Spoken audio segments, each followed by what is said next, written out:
Hello. How's everybody doing? It's Friday. Friday. How's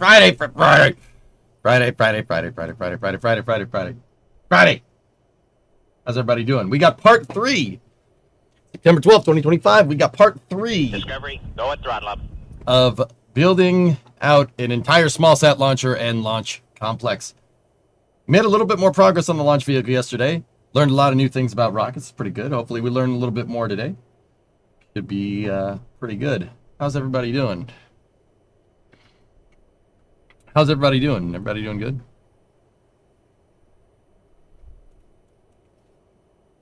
Jesus! What's up, man? 42-month resub. Fractal had a 94-month resub in there. What's up, Fractal? How you doing, man? Didn't sleep good at all, but otherwise good. Yeah, neither did I, man. Discovery, go at throttle up. RT, 94-month resub. Thank you.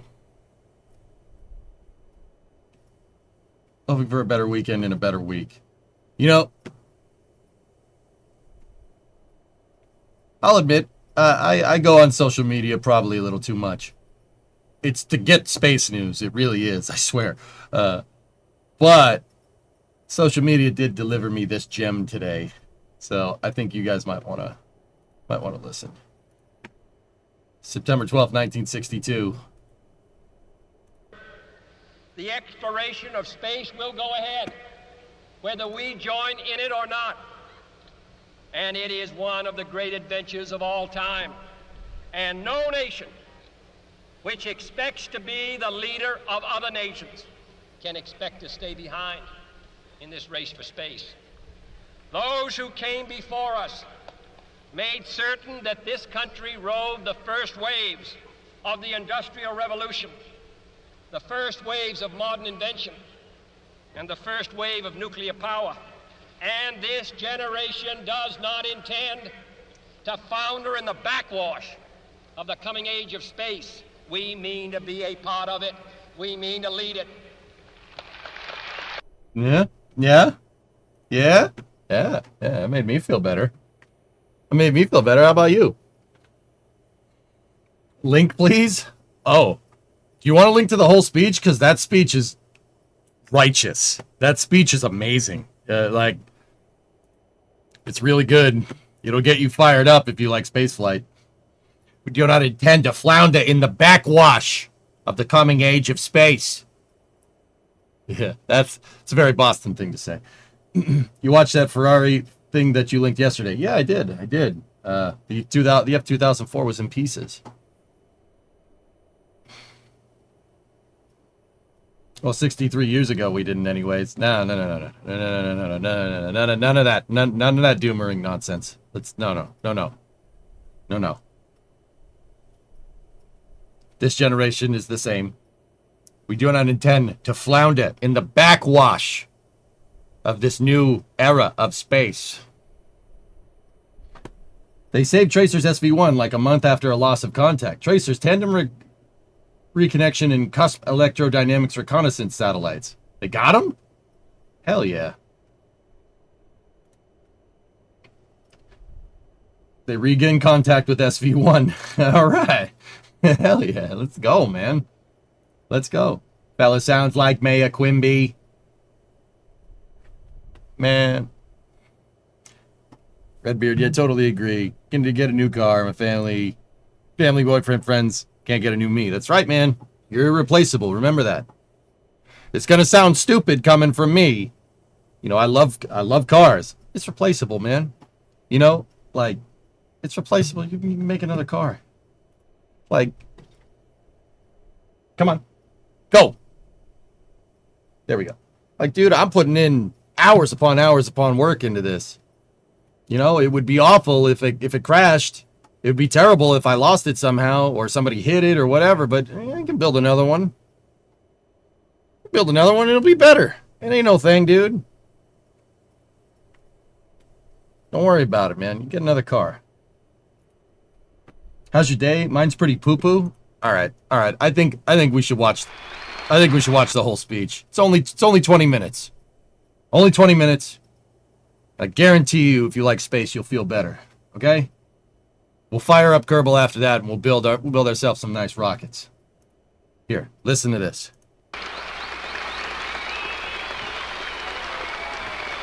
It's an amazing speech. It's really good.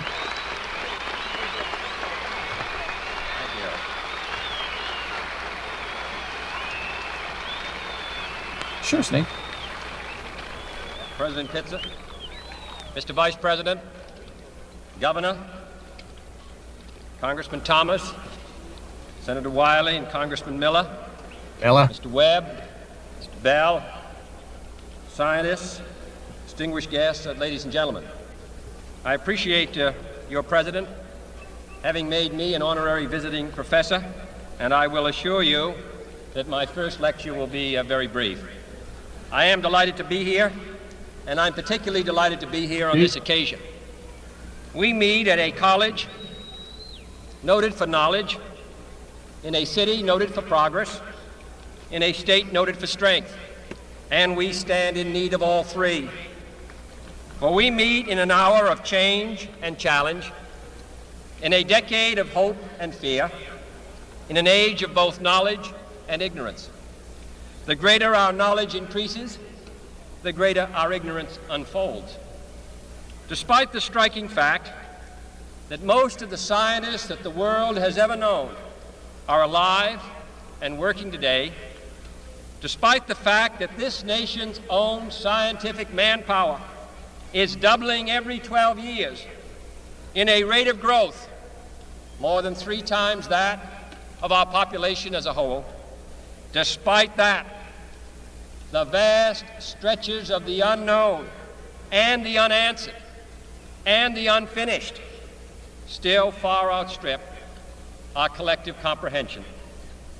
No man can fully grasp how far and how fast we have come. But condense, if you will, the 50,000 years of man's recorded history in a time span of but a half a century. Stated in these terms, we know very little about the first 40 years, except at the end of them, advanced man had learned to use the skins of animals to cover them. Then about 10 years ago, under this standard, man emerged from his caves to construct other kinds of shelter. Only 5 years ago, man learned to write and use a cart with wheels. Christianity began less than 2 years ago. The printing press came this year. And then less than 2 months ago, during this whole 50-year span of human history, the steam engine provided a new source of power. Newton explored the meaning of gravity. Last month, electric lights and telephones and automobiles and airplanes became available. Only last week did we develop penicillin and television and nuclear power. And now, if America's new spacecraft succeeds in reaching Venus, we will have literally reached the stars before midnight tonight. This is a breathtaking pace, and such a pace cannot help but create new ills as it dispels old. New ignorance, new problems, new dangers. Surely the opening vistas of space promise high costs and hardships, as well as high reward. So it is not surprising that some would have us stay where we are a little longer, to rest, to wait. But this city of Houston, this state of Texas, this country of the United States was not built by those who waited and rested and wished to look behind them.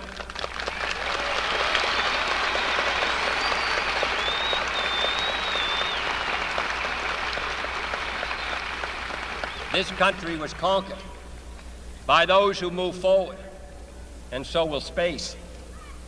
William Bradford, speaking in 1630 of the founding of the Plymouth Bay Colony, said that all great and honorable actions are accompanied with great difficulties, and both must be enterprised and overcome with answerable courage.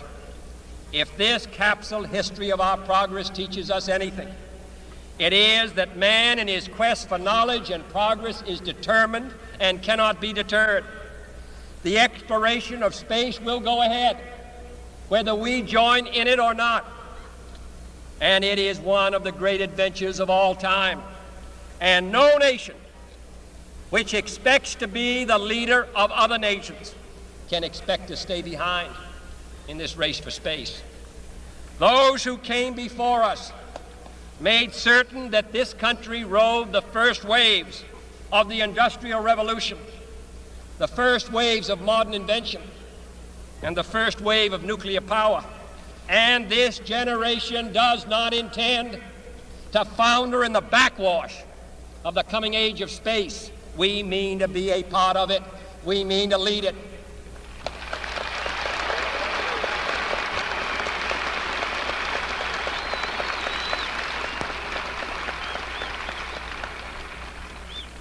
For the eyes of the world now look into space, to the moon and to the planets beyond. And we have vowed that we shall not see it governed by a hostile flag of conquest, but by a banner of freedom and peace. We have vowed that we shall not see space filled with weapons of mass destruction, but with instruments of knowledge and understanding.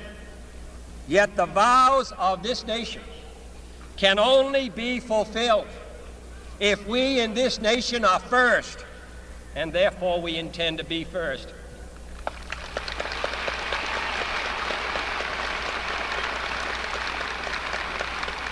In short, our leadership in science and industry, our hopes for peace and security, our obligations to ourselves as well as others, all require us to make this effort, to solve these mysteries, to solve them for the good of all men, and to become the world's leading spacefaring nation.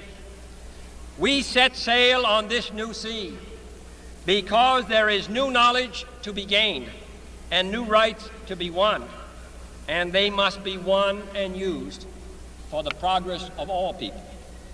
For space science, like nuclear science and all technology, has no conscience of its own. Whether it will become a force for good or ill depends on man. And only if the United States occupies a position of preeminence can we help decide whether this new ocean will be a sea of peace or a new terrifying theater of war. I do not say that we should or will go unprotected against the hostile misuse of space any more than we go unprotected against the hostile use of land or sea. But I do say that space can be explored and mastered without feeding the fires of war, without repeating the mistakes that man has made in extending his writ around this globe of ours. There is no strife, no prejudice, no national conflict in outer space as yet. Its hazards are hostile to us all. Its conquest deserves the best of all mankind, and its opportunity for peaceful cooperation may never come again.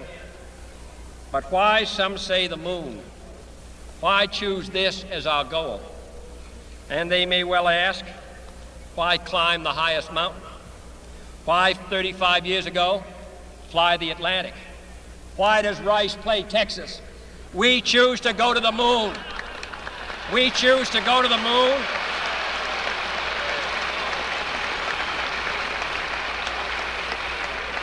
We choose to go to the moon in this decade and do the other things, not because they are easy, but because they are hard. Because that goal will serve to organize and measure the best of our energies and skills.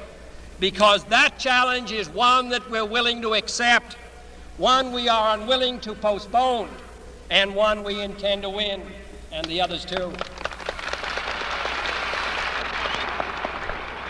It is for these reasons that I regard the decision last year to shift our efforts in space from low to high gear as among the most important decisions that will be made during my incumbency in the office of the presidency. In the last 24 hours, we have seen facilities now being created for the greatest and most complex exploration in man's history. We have felt the ground shake and the air shattered by the testing of a Saturn C-1 booster rocket, many times as powerful as the Atlas which launched John Glenn, generating power equivalents to 10,000 automobiles with their accelerator on the floor. We have seen the site where 5 F-1 rocket engines, each one as powerful as all 8 engines of the Saturn combined, will be clustered together to make the advanced Saturn missile, assembled in a new building to be built at Cape Canaveral, as tall as a 48-story structure, as wide as a city block, and as long as 2 lengths of this field. Within these last 19 months, at least 45 satellites have circled the Earth. Some 40 of them were made in the United States of America, and they were far more sophisticated and supplied far more knowledge to the people of the world than those of the Soviet Union. The Mariner spacecraft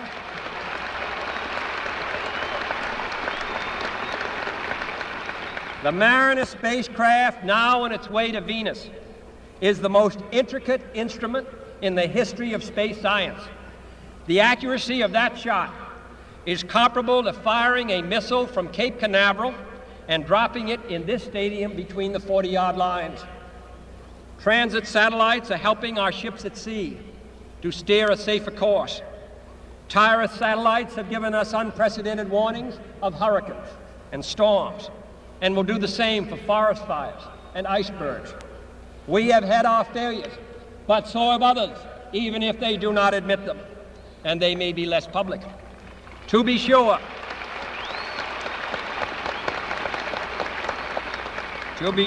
we are behind, and will be behind for some time in manned flight. But we do not intend to stay behind, and in this decade we shall make up and move ahead.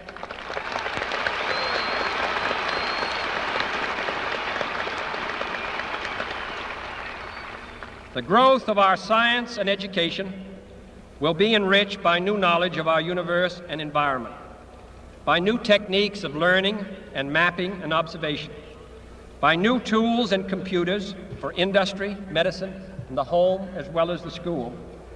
Technical institutions such as Rice will reap the harvest of these gains.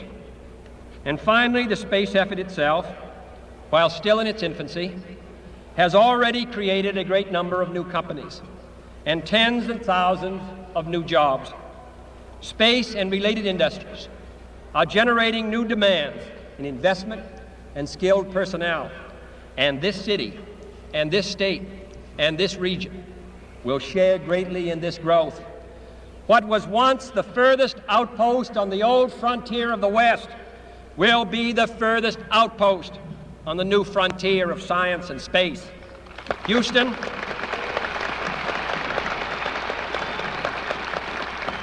your city of Houston, with its manned spacecraft center, will become the heart of a large scientific and engineering community.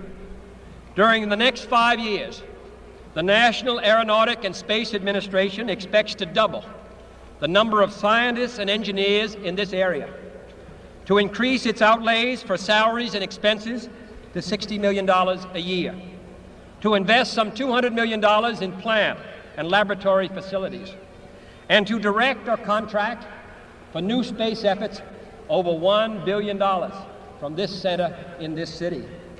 To be sure, all this costs us all a good deal of money. This year's space budget is 3 times what it was in January 1961, and it is greater than the space budget of the previous 8 years combined.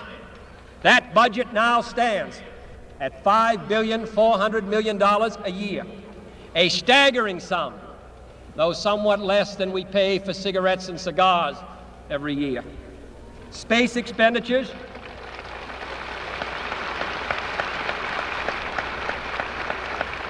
Space expenditures will soon rise some more, from 40 cents per person per week to more than 50 cents a week for every man, woman, and child in the United States. For we have given this program a high national priority, even though I realize that this is, in some measure, an act of faith and vision, for we do not now know what benefits await us. But if I were to say, my fellow citizens, that we shall send to the moon 240,000 miles away from the control station in Houston, a giant rocket more than 300 feet tall, the length of this football field, made of new metal alloys, some of which have not yet been invented, capable of standing heat and stresses several times more than have ever been experienced, fitted together with a precision better than the finest watch, carrying all the equipment needed for propulsion, guidance, control, communications, food, and survival, on an untried mission to an unknown celestial body, and then return it safely to Earth, re-entering the atmosphere at speeds of over 25,000 miles per hour, causing heat about half that on the temperature of the sun, almost as hot as it is here today, and do all this, and do it right, and do it first before this decade is out, then we must be bold.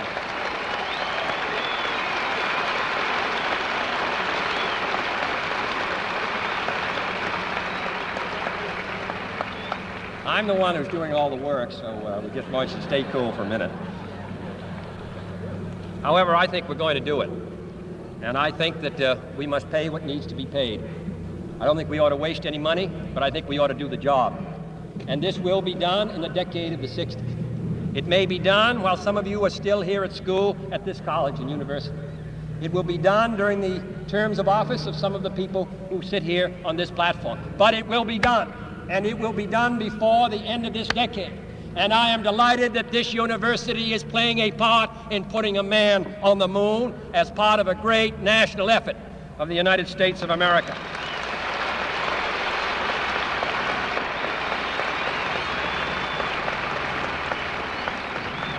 Many years ago, the great British explorer George Mallory, who was to die on Mount Everest, was asked why did he want to climb it. He said, because it is there. Well, space is there, and we're going to climb it. And the moon and the planets are there, and new hopes for knowledge and peace are there. And therefore, as we set sail, we ask God's blessing on the most hazardous and dangerous and greatest adventure on which man has ever embarked. Thank you.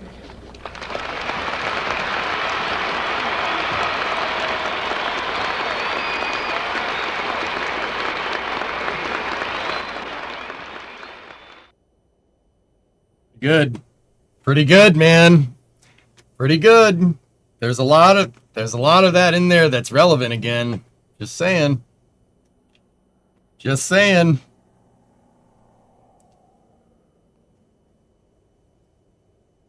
It's pretty good.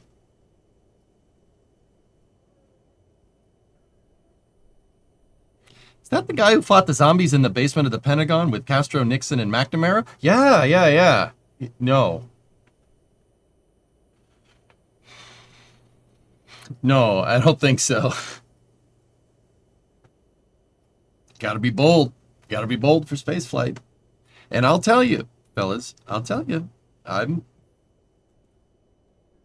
if you listen, at the Mars press conference about finding biosignatures or the traces of life on Mars the other day, we covered that presser here. I believe that was on Wednesday. Yeah. Hey, Sean Duffy was speaking bold, man. You can say whatever you want.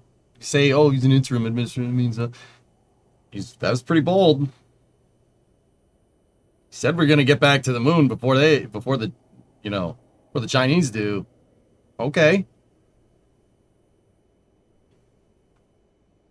I think it would be wise to go and figure out how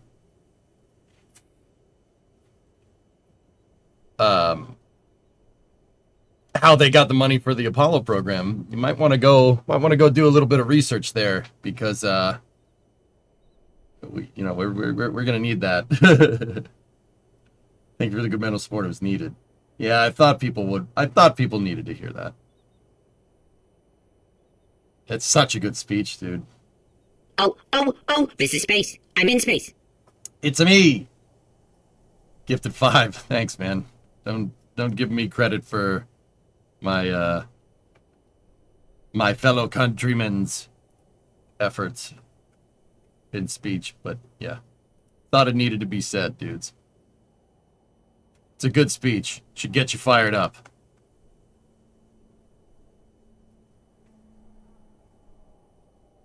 Just wanted to share some joy, as I had the joy of becoming a father today. Congratulations. That's awesome. Best day of your life, right? Right? That's awesome. It's me. Congratulations, dude.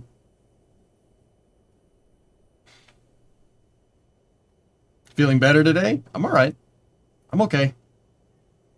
I'm okay.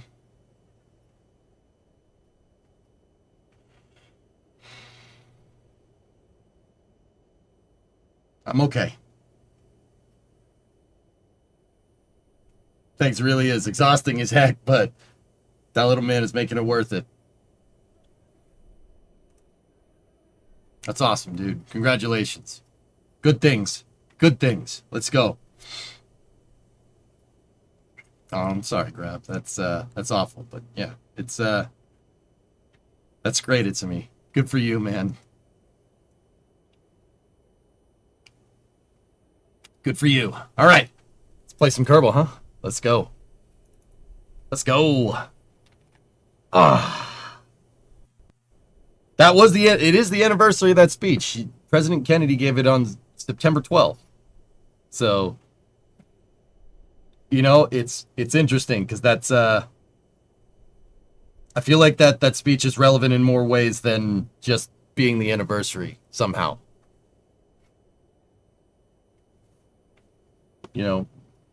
It's a tumultuous time, but so was the 60s. So I mean, not that I was there. What I've heard about that is mostly through secondary sources. I wasn't there yet. I wasn't here. EJ's not here, man. But yeah, it feel like it's relevant. I feel like people needed to hear it. I should play in every school on September 12th. I wouldn't be against that. I wouldn't be against that.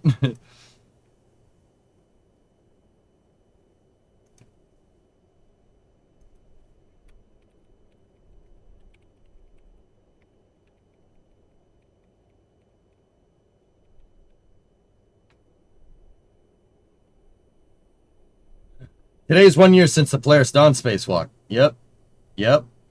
Quick question. Does this sound like a new Starship variant to you? What do you got for me?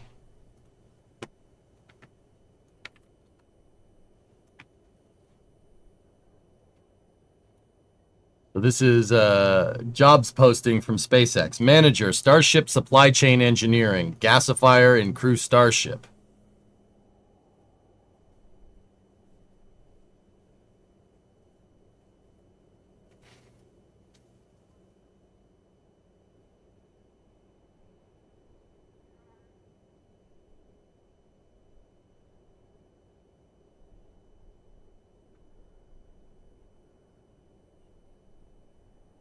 Manager for the Starship supply chain will be responsible for overseeing a team of supply chain individuals, including sourcing managers and supply chain engineers. This team is responsible for the strategic sourcing, vendor management, part supply, and quality reliability required for Starship production areas. The team will monitor and report consumption, inventory, incoming POs, purchase orders, MRP messages, and targets achieved at a weekly, monthly, and yearly cadence. This is a dynamic position that requires proactive involvement in the development of strategic action plans for key department deliverables while managing inventory levels, identifying risks, and clearly communicating program supply chain health to key stakeholders.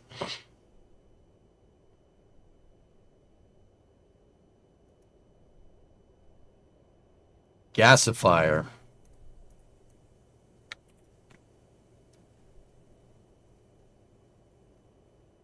Faced. And this candidate will develop and lead complex multidisciplinary teams and projects and will be required to dive into the unique challenges we face daily to ensure a healthy and reliable supply chain for Starship Gasifier and crew. This role requires somebody who's able to create a strategic team of enabling Starship supply chain operations with a scale. What is a... All right. All right. All right. What is a gasifier? A gasifier is a device that converts solid carbon-rich fuels like biomass or coal into combustible synthesis gas through a combined process of high-temperature chemical reactions.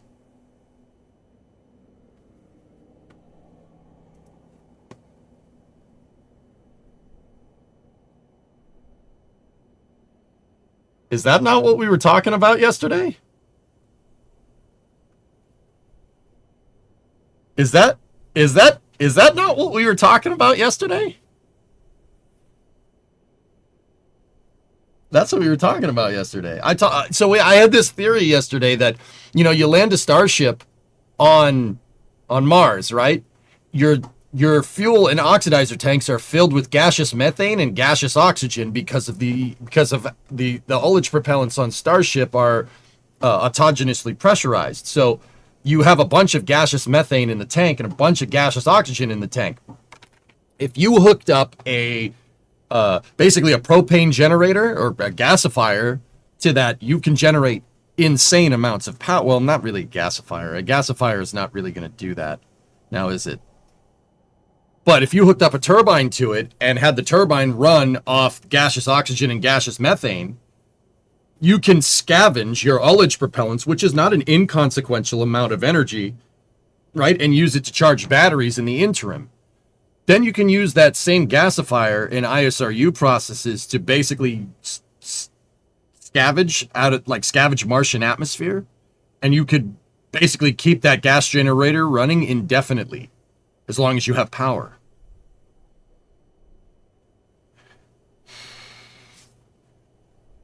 And you went and found this job posting. The gasifier on a car, yeah. This gasifiers produce syngas, primarily a mixture of carbon monoxide and hydrogen. Can then be used to generate heat, power, electricity in an engine, or serve as a feedstock for chemical production. The process requires careful control of heat, fuel, and air with auxiliary equipment to clean the syngas by removing impurities like dust, tar, and acids. You won't get much of that on Mars. It was recently posted. When was this posted, Phil? A gasifier works through pyrolysis, a word I could not pronounce yesterday, but we were talking about this. The solid fuel is first heated into a low oxygen environment to break it down into char and volatile gases. Air is introduced to ignite a portion of the fuel, creating heat and carbon dioxide. You don't need to do that part. It's plenty of CO2 on Mars. The hot char reacts with steam and carbon dioxide produced in the combustion stage to create a gas mixture of carbon monoxide and hydrogen. Yeah, guys, I don't think they're going to do that generator thing that I talked about yesterday. This is absolutely for in situ resource utilization. So a starship could basically land on Mars and just sit there, until the transfer window comes back. It could just sit there and make fuel and power, like indefinitely, as long as nothing breaks.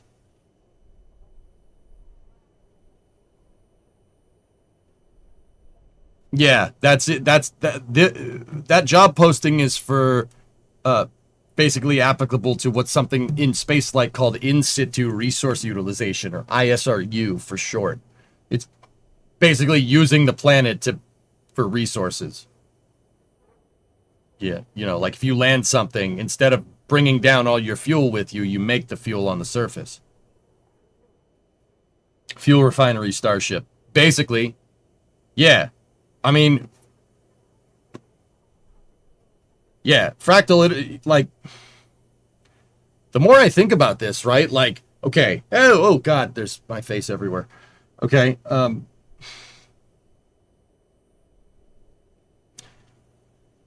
2 years to auto refuel the tanks. I mean, it's better than nothing. Too bad we can't do that for cars. I mean,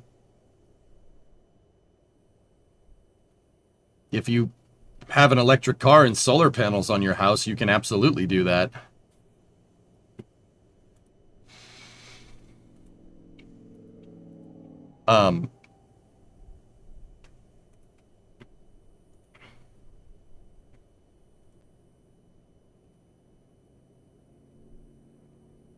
Pretty much, and yeah, that's pretty much what they're gonna do. Yeah, it's pretty good.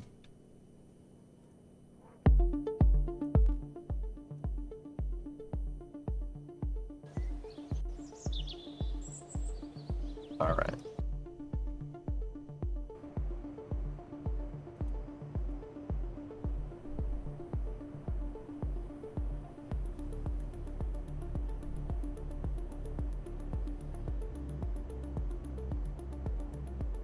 All right.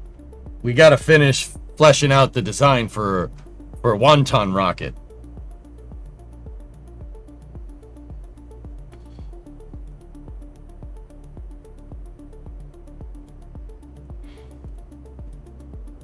This is what we got thus far. It's interesting. We went from something like Prometheus to this. But, yeah. So, what's on our to-do list? I left something to do. First stage analysis with overclocking, delta V, and TWR. Okay.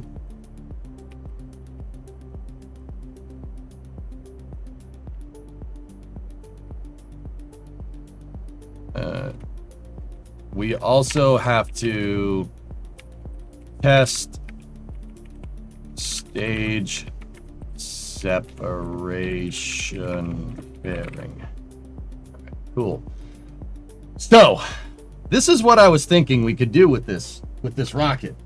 We went through a bunch of different options for trying to build one of these things. Like, we're going through a bunch of different engine configurations, and you know, there are good engines that we can use for this thing, but there's a bunch of decent options here. But I wanted to try something a little bit different. When we were first building Imahara for mission mode, I did sit here and think about, you know, doing an option like this. I never thought of doing it with an overclocked engine though. So, the spark engines. The spark engines, if we have 9 of them down here, are not enough to push this thing up. They're close though. It's very close.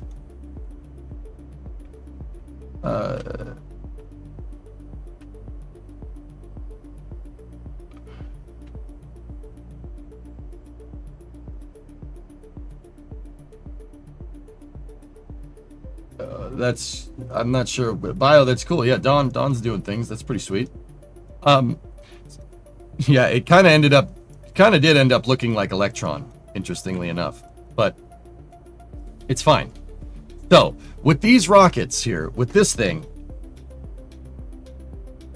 I was thinking a 9-engine configuration is almost good enough, but if you look, our TWR is 0.94, and the big problem that we're facing here is our delta V is 1435, right? We did some analysis here. If our upper stage has about 1,500 meters a second delta V, with this tank being used as payload, let me change its color so you can see the difference. So that's an FLT 400 fuel tank. An FLT 400 fuel tank is 2,250 kilograms. Okay, I changed the expectations for wonton. I wanted to move something more similar to my Imahara rocket, but with wonton, I also thought it would be cool, you know, which kind of makes the 1-ton name not very good. But if we make it capable of launching 2.25, right, tons into low Kerbin orbit, we should be able to make it should be able to do 1 ton of payload and have the stage be reusable. So the name is still kind of applicable, right? Hey Sawyer, what's going on? Why 9 engines and not 1 swivel or Reliant? Reliants aren't going to get us very far. The reason why the Reliant's not going to get us any far is because it's fixed. It's a fixed motor. There's no gimbal on that thing. There's no thrust vector control systems on that, so I'm not really into that. The LBT-45 can work. It's possible. But the problem with 45 is very similar. I don't believe we have the Delta V. 1511, 2091. 1633 plus 1511. That's not really good enough. It gives us 1.04 TWR, but it's not. I like the Reliant. TWR is great. It just needs some Vernier engines.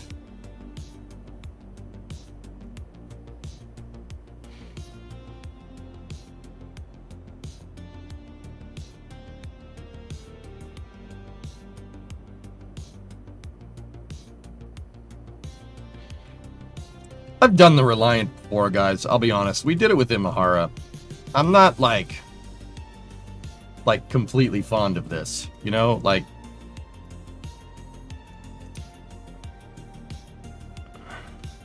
have you ever tried making our own gimbaling system? Yes. The squishy hydraulics didn't like it, Shy. 1.04 is not good enough TWR, and we don't have good enough Delta V. So, what I looked into is, okay, so if you take the Spark's 130 kilos, right? And if you take that, right, take 130 kilos and you times it by 9, right? That's 1.17 tons. The swivel is 1.5.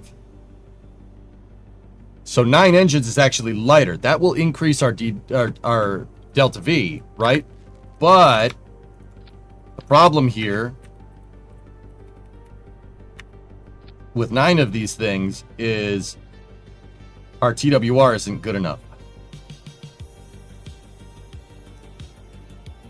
But what's our sea level? Sea level specific impulse is 265 versus 250. So it's lighter, and engines are more efficient. But the problem is that we're not, we don't have the TWR. So what I was thinking is we could overclock this. We could overclock these motors.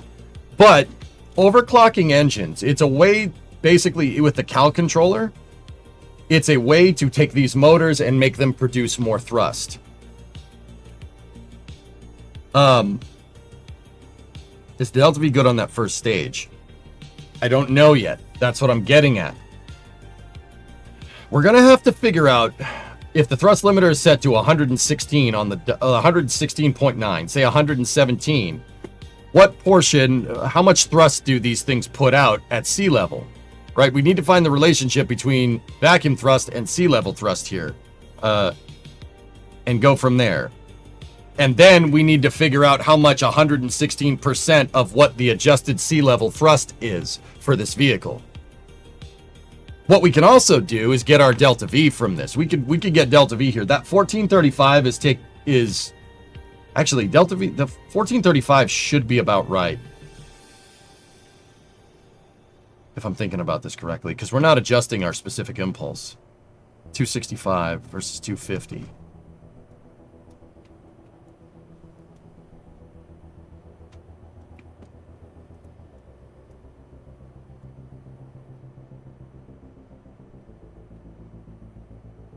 Either way, we might need to extend this, dudes.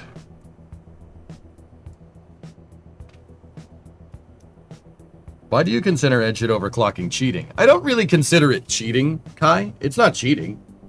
But it's not cheating. It was considered cheating back in the day. Like, well, not really. You know what?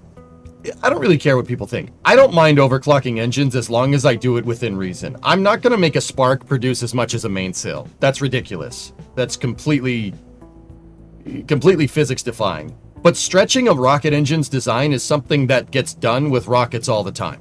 Look at the Merlin engine. The Merlin engine has been squeezed. It is definitely quote-unquote overclocked. Shuttle engines are another great example of this. Shuttle engines went past 100% of their baseline performance rating as the program went further and further. So overclocking engines is, I don't really consider it cheating. As long as you do it kind of within reason and it applies contextually. Squeezing another couple kilonewtons out of these motors is not going to be that big of a deal. It wouldn't be that big of a deal material science-wise in real life. But the thing about it is, in real life, I wouldn't have to squeeze more power out of this because you would have baselined these engines for this design in the first place and scaled the design around it and not vice versa.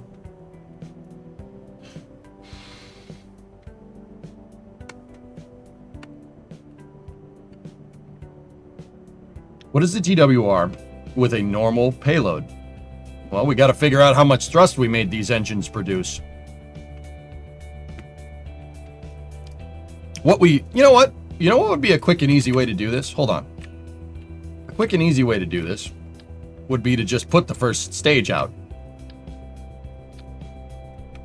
and then fire the engines and then just right click and see how much thrust it makes. We could extrapolate our TWR from there pretty easily.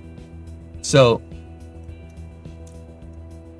yeah, I think I'm going to do that. That's a quicker and easier way to do it. Let's put this thing out. We made our crappy little test stand. Now, if we were playing mission mode, I probably wouldn't do this way. I'd probably put it out on build the stand for it and test it. But let's just take some creative liberties here. We're not exactly playing mission mode, but I'm trying to get back into it. All right, let me adjust the sound so we don't blow people's ears out. Just in case, fellas, headphone users, you got 10 seconds before I fire this thing. It could potentially get loud. Hopefully it doesn't. All right. So we can see the thrust output on these engines. Ready? Okay, activate the motors.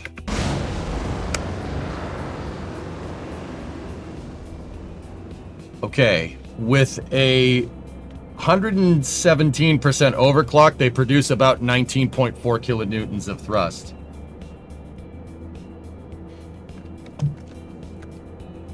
Oh, very nice. Very nice.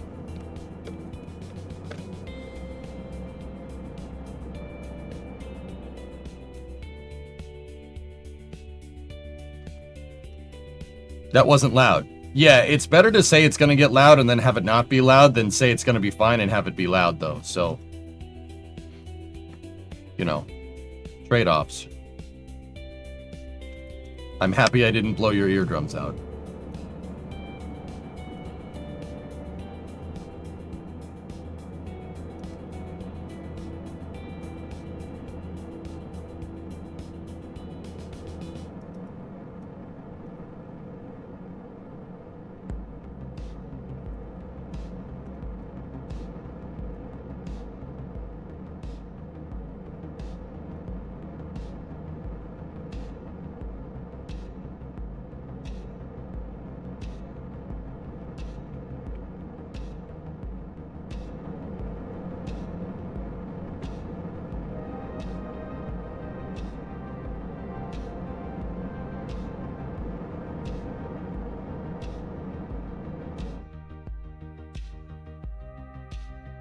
Okay.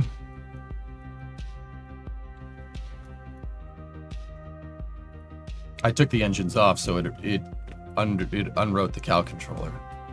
All right. Let's start messing with this. I'll get into more finalization of this design. So take that, turn the thrust limiter to nothing. Where's our thrust transform? Hey, Geek, is that tier 1 6 months in advance, 76-month resub? Thanks, dude. Is that a Supra? Yeah. Oh, yeah. All right, so our thrust transform, okay. Our thrust transform is low. It's at the very edge of the nozzle. There's something about that. Just remember that, you know, with all these engines on and with no thrust transform, because if we have the second stage engine on, the center of thrust will get accounted. See, right? So that's where all of our first stage thrust is going to come from, right there. Note that it's just below the nozzle. We can do some cool stuff here. We'll make an engine section. We'll make a thrust structure, and it'll be cool. And we'll put the overclock in there, and we'll make this thing look really, really nice. Now, I'm not entirely sure if this solves our delta V problem.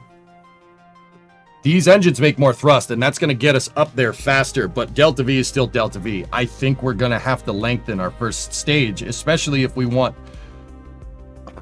to make this thing go far, or make this thing eventually, like, maybe boost back and land, right?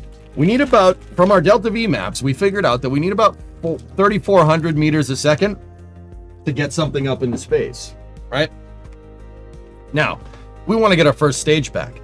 Does that necessarily mean that our first stage needs, like, okay, let me put it to you like this. If our second stage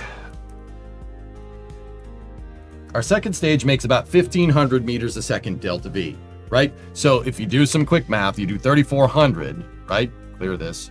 3,400 minus 1,511, right? That gives us 1,889 meters a second. That is more or less what our first stage is going to need. Now, keep in mind, our first stage doesn't operate entirely in the vacuum.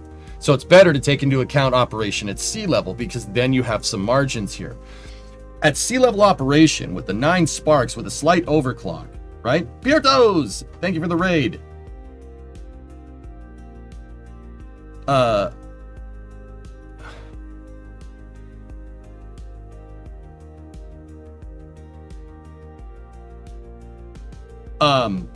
Sorry.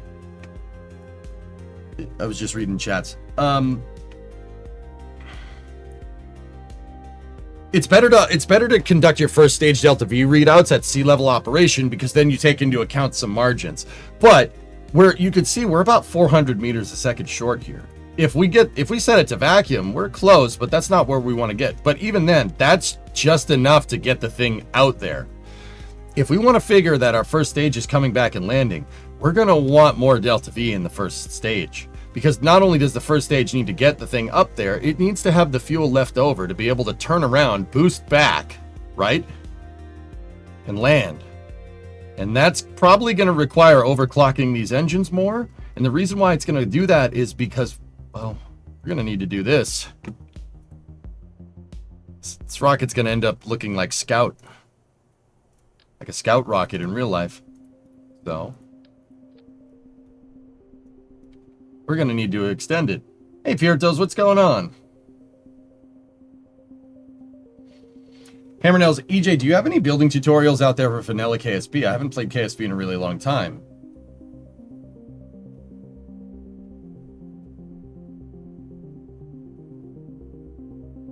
I mean,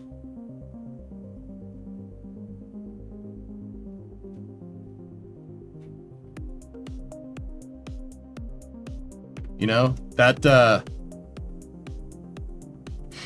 probably it's such a small stage, why not parachutes? I mean, Chloe, we could use parachutes, but parachutes cause mass, and they have extra mass. I mean, we're gonna need to make the thing boost back anyway. And by the time the rocket comes in for a landing, you don't need that much extra fuel. These engines are pretty dang efficient. Believe it or not, these are pretty decent first stage engines. 265, the thrust is really low because it's really small.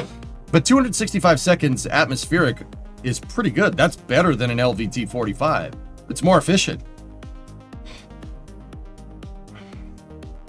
It's pretty good. That's a lot of firepower for a small package. Like a rocket engine that big producing 16.5 kilonewtons of thrust is pretty good. That's like not a Merlin engine. That's a Rutherford. It's kind of like a Rutherford, actually. Actually, let's take a look.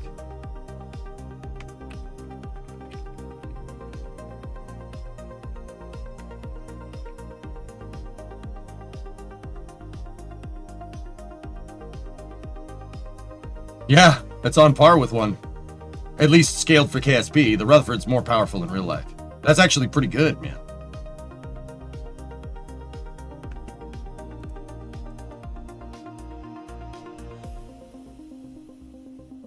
I'm watching something I can refer back to. Part 1 and Part 2 in this series will teach you some pretty good tricks. How about making the first stage a flyback booster instead of vertical takeoff, vertical landing?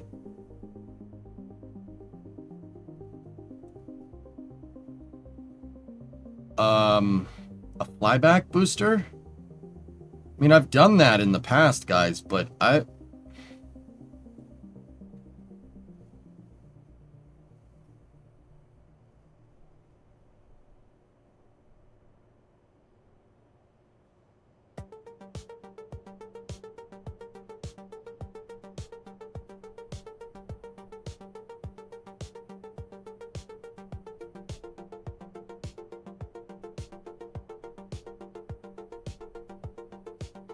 flyback booster has trade-offs. There's trade-offs there. Vertical takeoff, vertical landing, like the way SpaceX does it, bringing it back down and landing, that is the way of doing this without adding like way more dry mass to your vehicle. I don't really want to do flyback with this size of booster. It doesn't really make sense. If anything, it would probably be better to parachute the booster. But because the booster's such low mass, but that doesn't mean I mean, either way, flyback booster, vertical landing, parachute the thing back down. Do we want it to parachute out into the water? We're going to have it parachute out in the water and then bring it back? Do we want to make a ship go get it? Or do we want to bring it back? I'd prefer to bring it back. That's a lot easier. Marine assets get complicated pretty quickly. Not that I can't do it. Oh, I can do it. It's just they get complicated quickly.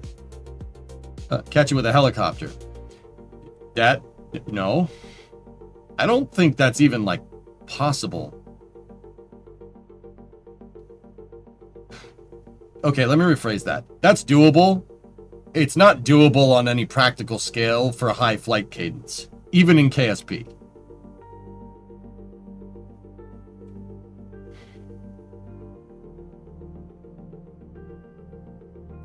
Why are you looking at us like you're not angry, just disappointed? Because I've been trying to teach people about trade-offs. Every wing, every bit that we attach to this to try and get it to fly back is screwing our performance. Okay? Like, badly screwing our performance. With a small sat launcher, you don't have the mass margin here to do something like this. This thing will end up taking up all the mass, and your payload mass will be severely constricted. I think in this particular application, guys, I think a vertical takeoff, vertical landing booster is probably a better idea.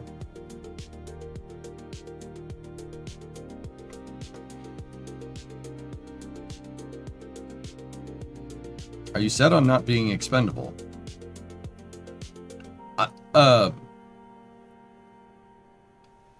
In this, we talked about all this in part 2 yesterday. I want to put the provisions into this vehicle that will make it so if I want to do reuse down the road, it would be really easy to do.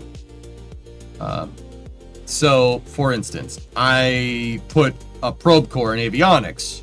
I left room for a probe core in avionics on my first stage, right? So, and I put a docking port decoupler mechanism on the second stage if we want to restack.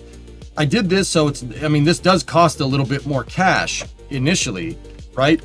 But this will make it so down the road we can easily pivot to reuse if we really need to. Yeah.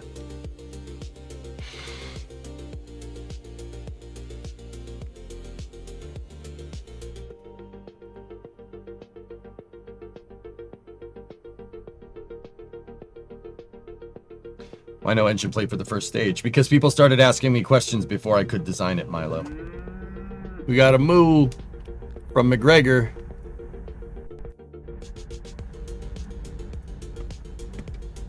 What stand is that?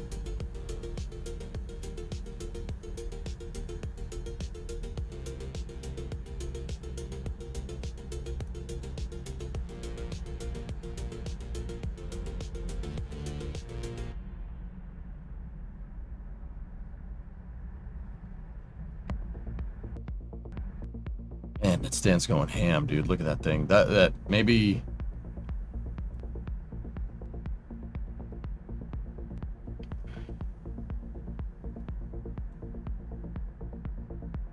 Raptor South? Well, that was at... slightly before this. Mr. Yak is there? Mr. Yak!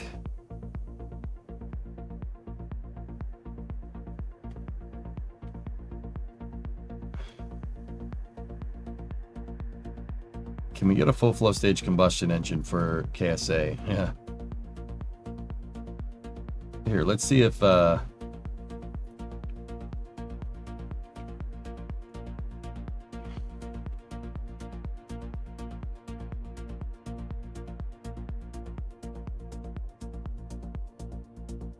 was going to see if they knew what it was, but well, nobody over there said.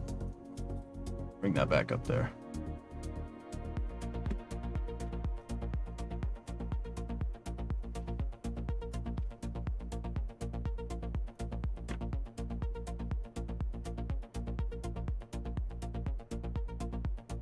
You can always have an expendable version and make a bigger bit if you want to make it reusable, no?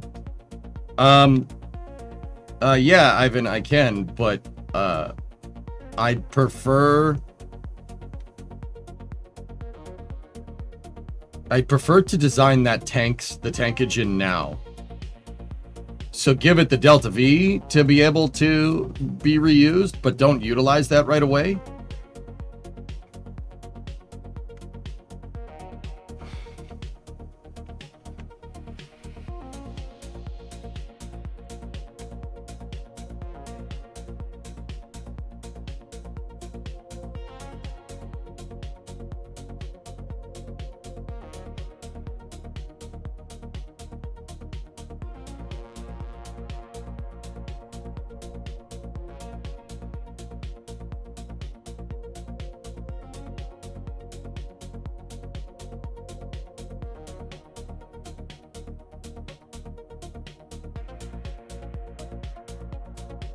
You know what sucks, dudes? I just thought of something.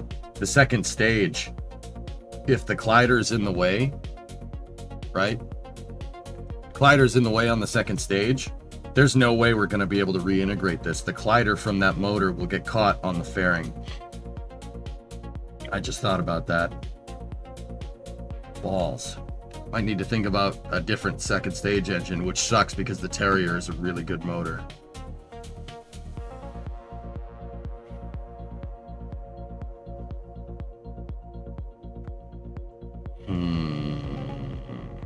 Ditch the nacelle. What do you mean?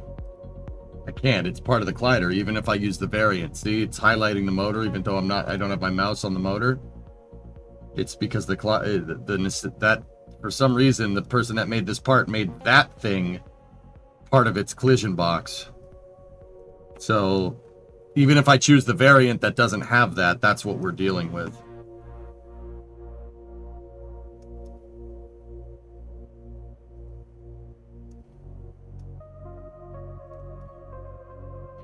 I might be able to engineer around that. We might need to redesign the second stage a little bit, but yeah, totally doable. The way to do this would be to get rid of my my spacer mount, move this forward, right? Shorten the fairing, and then put the thrusters on that ring right there. It's doable. I just wish I could do that way because I think that looks much more realistic, but that's okay. How wide can you make the inner stage before it's weird? I'm not making this go out and in just to accommodate for that. No, we're not doing that.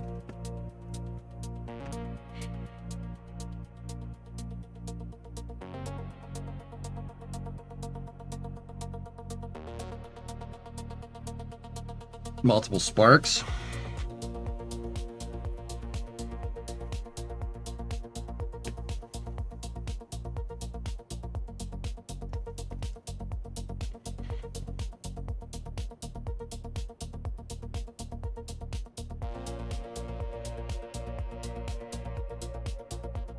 $17.88 plus $15.11. So let's go $17.88 plus $15.11.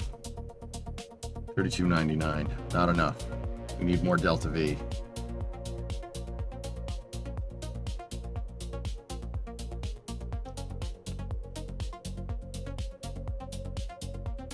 Maybe extend the inner stage to the fairing at the same diameter.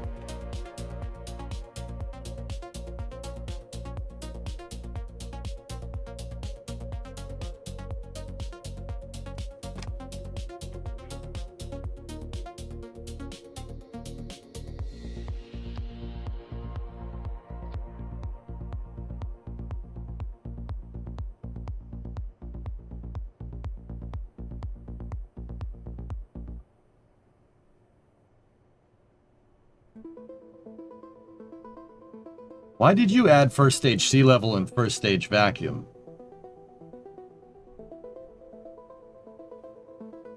What?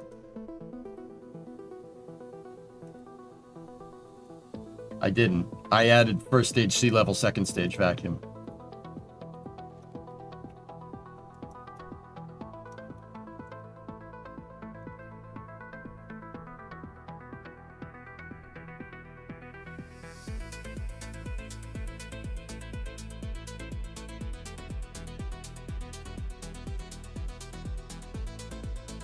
So guys, I don't really want to redesign my entire second stage around accommodating this wonky freaking glider. I'd almost say give it different motors. I mean, like I said, let's see what our upper stage engine options are here. We could use an aerospike, but aerospike has no thrust vector control, which means we'd be entirely reliant on the thrusters. I don't want to do that. We have the Poodle engine. No, that's a great upper stage engine, but it's too big. The Wolfhound engine is really good, but also a little bit too big for the application here. What about this? The Kodiak engine. The Kodiak engine makes 285. 300 vac at 260. That's actually not a bad first stage engine. But there's no thrust vector control with this. We'd have to make it look like Soyuz. And I don't want to do that. The mainsail engine's 310 vac at 1500. That's way overkill for what we're doing.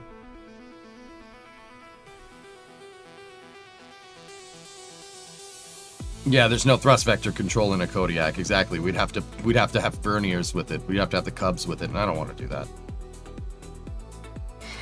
Skipper's a great upper stage engine, but also it's way too big for our application here. The Skiff is good. The Skiff is really lightweight. It's a great upper stage motor, but once again, it's too big. That's for a bigger design. This is the monoprop engine, makes 250 in vacuum. Oh, that's terrible. But it's superbly light, so you can potentially get good delta V out of that. Thuds, I don't want to use that as an upper stage engine. If anything, that's a good first stage motor. Hey, Nassim, man. I know we said yesterday it's caca, but would an engine plate going up from the lower stage work here? Grandparent would apply the interstage probe core instead of the upper stage. I don't want to use engine plates. I hate engine plates, Muffin. I can't stand them. I'd rather mount stuff on cubic octags. It's more predictable. Engine plates are unpredictable. I don't like them. Yeah, I'm vetoing that. I don't want to do that. So we have the Cheetah, basically an LR91. That's a great upper stage engine, 355 at 125. Does its glider suck? No, its glider's pretty good, but once again, it's quite big.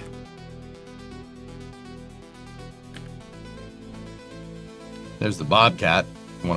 Those two are if you want to make a Titan rocket.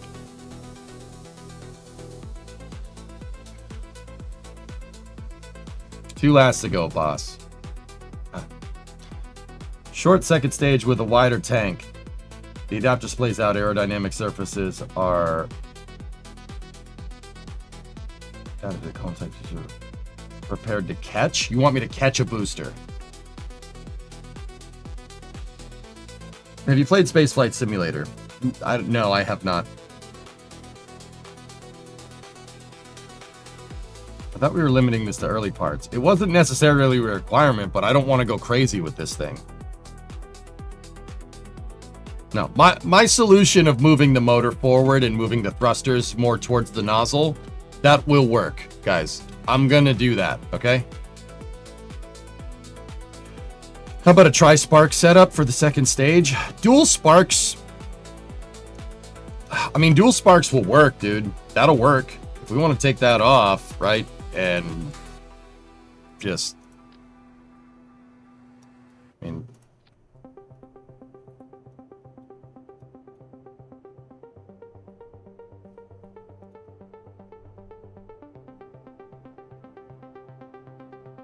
It actually, a singular spark actually makes about the same. It makes about the same thrust, dudes, believe it or not. Yeah, it doesn't make as much thrust. It doesn't make nearly as much thrust. That engine makes, the Terrier makes 60. So we're making a third of the thrust, but we are way lighter. We're a fifth of the mass of a Terrier engine. So actually, our TWR goes down, but our delta V is about the same, interestingly enough. The thing is, dudes, in any situation with how the way Kerbal works with things flying around in space, you're really you're gonna need a high TWR second stage, or else, because you have to control the first stage going down while the second stage is going up. So you have to kind of switch back and forth. The easier way to do this is to give yourself higher TWR in the second stage. So what's our TWR? It's 0.39.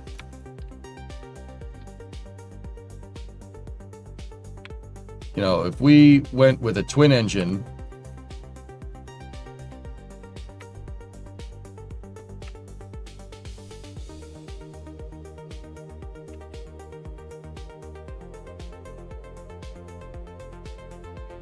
went for dual engine sparks, like some dual engine Centaur or DEC action, that gives us 0.77 TWR at 1482. Hey, Gold Falcon, 63-month resub. Thank you.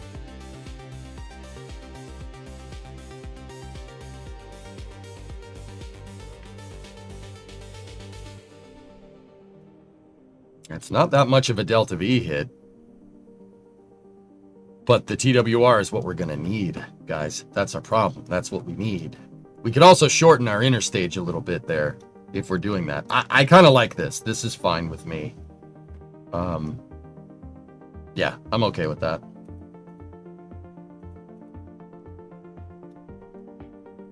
Wait, we doing reuse? No. I am designing this to be able to maybe be reused at one point, but we're initially not going to do it.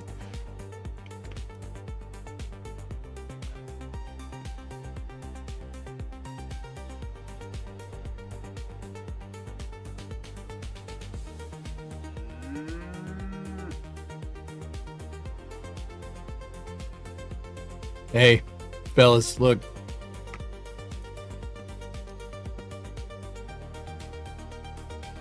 You guys all wondered how they move second stages around. It's basically just ratchet strapped to the truck. There's a little fixture on the back to keep it upright, but yeah. Look at the little day cab, or not the day cab, the yard truck. Look at that thing. That's a cover on the top there. That's not a PAF. At least I don't think. I don't know. Really puts size into perspective. Falcon 9 is big, dude. It's bigger than you think. It's a big rocket. This is SpaceX? Yeah, it's at McGregor. Yep. And just moving a second stage around. Look, there it is. Look, so it has the Merlin vacuum on it, but the Merlin, dude, the crazy thing is like if this had the vacuum nozzle on it, it'd be over here somewhere. Like the bottom of the nozzle would be back here. That's how big those nozzles are. The stubby nozzle would be like right around here. Crazy, right?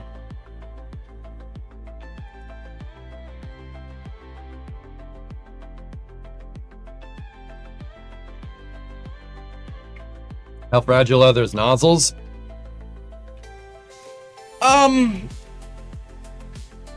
Niobium is, yeah, I mean, it's metal. I wouldn't dent it, but yeah. Guys, that's just so that white thing is called a yard truck. It's a yard truck to trucking is what a switcher locomotive is to a freight yard. Yeah, so Hammer Nails, it has torque. That thing has a huge engine in it that's designed to just move stuff around. That's not a long haul vehicle, though. It's just designed to move really heavy things short distances, like a switcher locomotive. Or yeah, a shunt truck. There you go.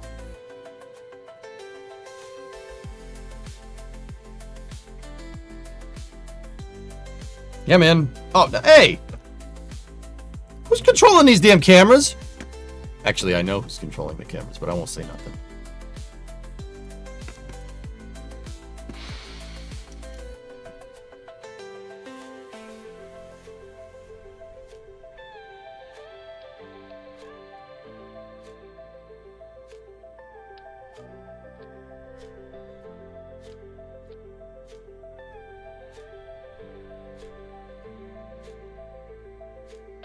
Are you gonna automate this launcher?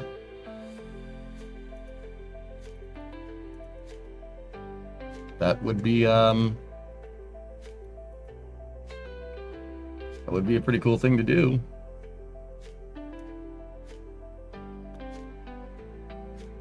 That gives us 1739 delta V. That's good, man. That's good. So if we went 1739, right?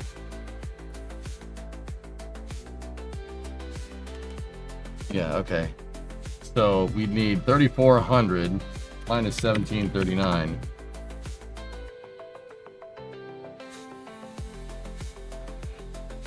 Over to sea level. 1661. We have 1749 in the first stage.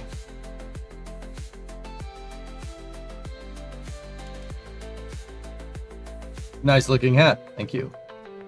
Just joined. The first stage got longer. We're just toying around with stuff. Technically, the second stage did too.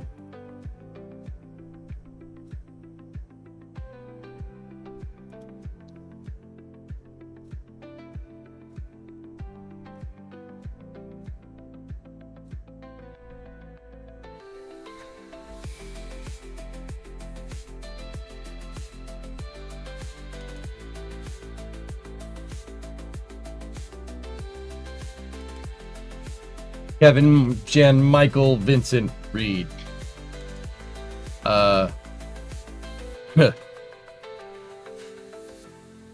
In a world where Kevin, Jen, Michael, Vincent. Kevin's a producer. He's not a camera operator, guys.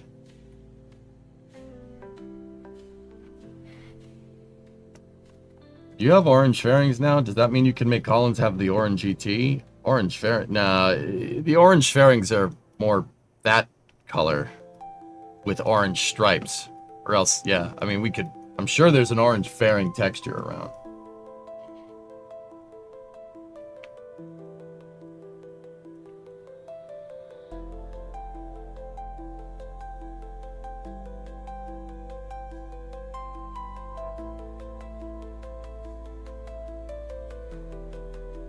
That looks so stupid. I just, yeah, they missed the mark with the Soyuz style stuff, in my opinion. It's just, yeah. I mean, it's cool, I guess, but yeah, not for me.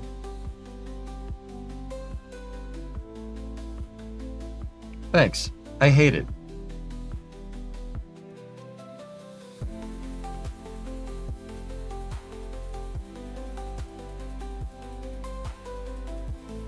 I mean, this would look great if it didn't have the orange stripe. If I could just paint this the interstage black like Falcon 9, it would look good. But that's the closest thing we're gonna get to that.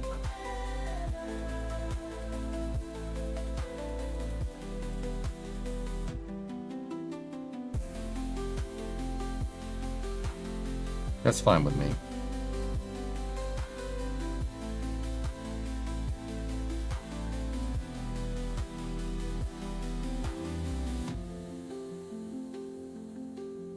I'm just wondering if there's any better tank combination here and here. I want to stick with this diameter, guys. I'd like to, if that's okay. Stick with this and, yeah, keep it this way. Hey, Dave, tier 1 3 months in advance, 78 months total. Thanks, man.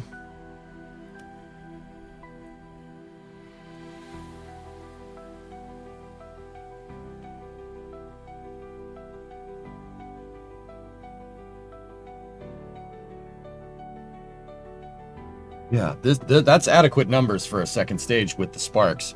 1739, which means we need about 1600 with the first stage. That's good, man. That's good. It's good. Use the fairings for the outer shell. What about it? I I've done that in the past Seacracker, but I'm not doing it with this one.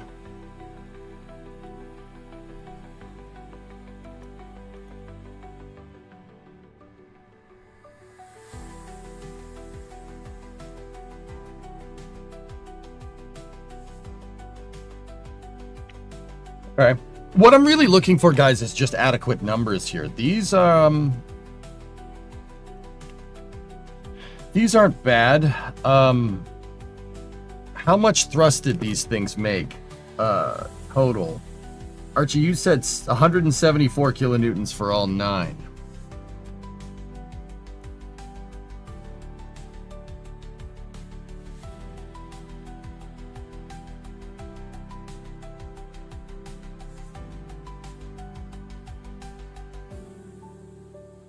Here's what we're gonna do. Let's build out the engine section. I'm convinced we have pretty adequate numbers here. I'm not sure 100 meters, an extra 100 meters a second on the upper stage is enough to land it. But man, the rubber grommet on the joystick broke. Crap. That's unfortunate. How the hell did that happen? Any test flight today? Yeah.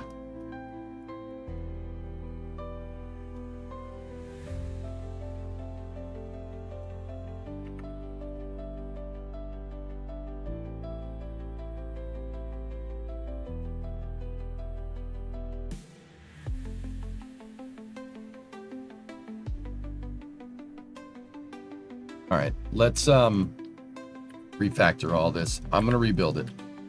Let's build out the finalized engine section here. So what I want is a fairing, 125 fairing facing down. Enable that. Absolute snap that, and then we want to absolute snap that. We want to absolute snap that. I know that gives you a little bit of Z fighting, but there's a good reason to do it.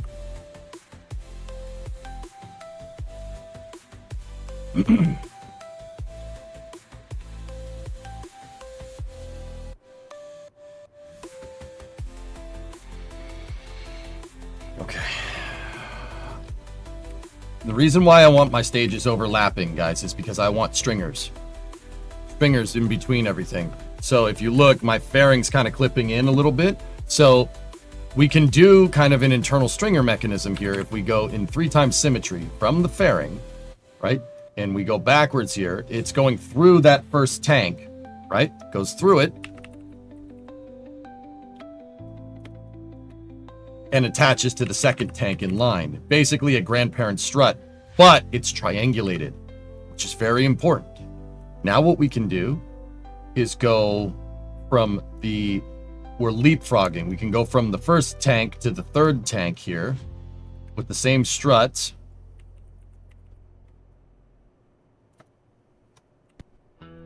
Then we can go from the second tank to the engine section, or the back fairing here, by alternating and going back again. Now, some of you guys are going to say, dude, that's way overkill for what you're doing. Why make it this strong? Why do that? Well, this is all about building in reusability. We're going to build reusability into this rocket. I can't have this thing bending. The rocket has to stay straight. And you guys know Kerbal likes floppy rockets. It likes to flop rockets around. If you don't build the structure in to the stage, it's going to flop around at least a little bit. Even a little bit of flop in a rocket like this could screw us up. It could break it on the way up. I'm not necessarily going to do it up here, even though these are 2 tanks. I'm not going to do that. I don't think we need to do it on the second stage. It's more about the first stage.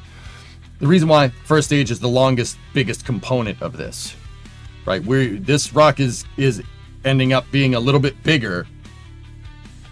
We're kind of out of the Astro Rocket 3 Electron area, and we're kind of moving into Firefly Alpha, Terran 1 areas. This ended up being a little bit more than a small sat launcher, but that's fine. That's okay. One of my biggest KSP2 disappointments was when they made flappy rockets and doubled down on it. Yep. Is this based on some real rocket? Nope. Luca, this rocket, it has influence from other rockets, dude, but this rocket is primarily... It's designed based off of our design requirements. Like, it's Kerbal, it's designed to work in KSP. It kind of does bear some... It's going to end up bearing resemblance to Falcon 9, like, let's be real. It's going to bear some resemblance to Falcon 9, but, once again, I have a twin-engine second stage. Because that was right for the application. So... It's really a Kerbalized small sat launcher. This thing's gonna end up looking somewhat like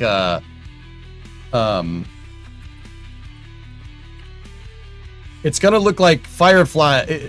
It's gonna look like Firefly's Alpha rocket, kind of crossed paths with a Falcon 9. That's really what it's gonna end up looking like, and that's okay. That's fine.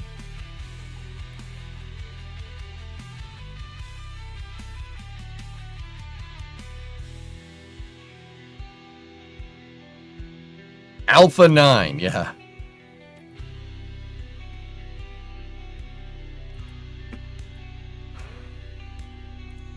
See, Alpha only has 4 engines. It has 4 Reaver engines in it. The closest Kerbal analog to this would be like putting 4 Thuds in the first stage. Yeah.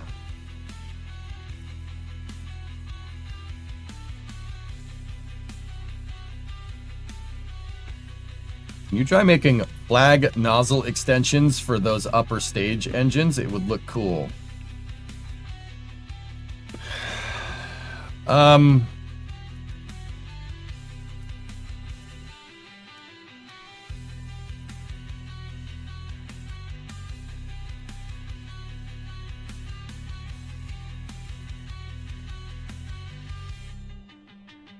Yeah, we'll revisit that some other... We'll revisit that.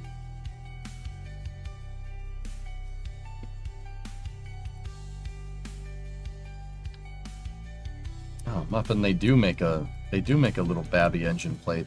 I hate these things, dude. We had so much trouble with them when we were working on the Prometheus rocket because of fairing collisions, and I mean, then again, we kind of never proved if it was from this, but I just don't like them. I really don't. I'd prefer to just pay the part count to make individual engine mounts. Hey, Nazlik, what's going on?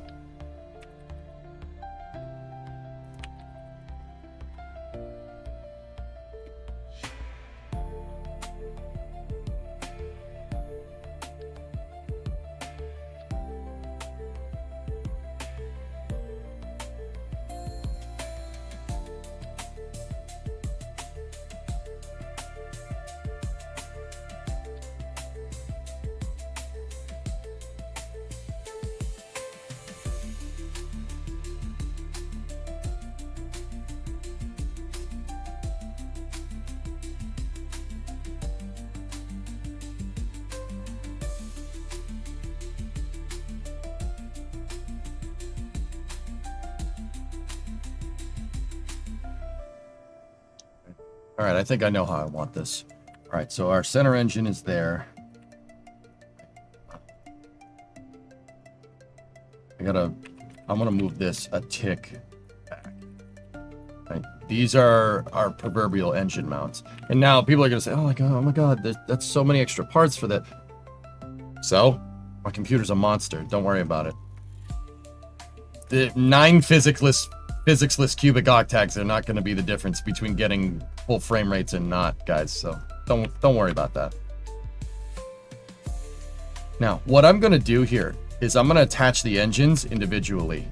And the reason why I'm going to do that, actually, you know what? A better way to do this would be just to attach them all like that, move them into position, and then take them all out of symmetry. Remove the symmetry node.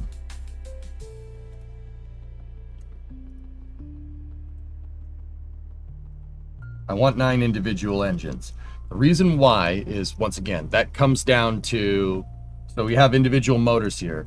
This comes down to, if we ever want to do reuse, we're going to have to shut off certain engines at certain times. So if I have them in symmetry, if I have an action group to try and shut that off and all these are in symmetry, it's going to shut off the outer ring. So this allows me individual engine control, so I can relight 1 or relight 3 or relight all 9 if I really want to. But I don't think we need to do that. Yeah, that's good. That's better for AGs. Now, here's what I want. Let's go ahead here. Now, keep in mind, my cubic octags are still in symmetry, so I can still move them if we want to, like, move the engine around or something. So let me go here.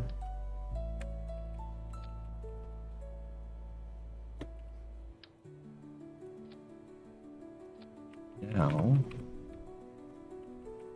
going to take this, and we're going to make one of our good old rulers here.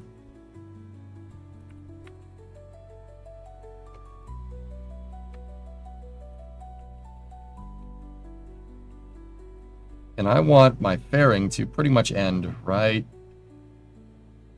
there.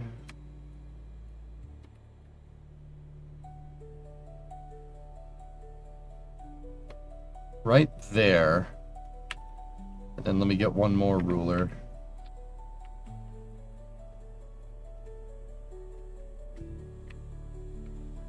And I want the fairing to come down and kind of taper in a little bit. And we might have to rotate the motors a little bit so that white ball is not clipping through the fairing, because I want my fairing to come out and then I want it to turn down, and I basically want it to stop right here. I'll tell you why in a second. I'm scrambling my brain to remember what tech manual, whatever you once showed in retro colors, orange, green stripes. Can't remember. Any idea?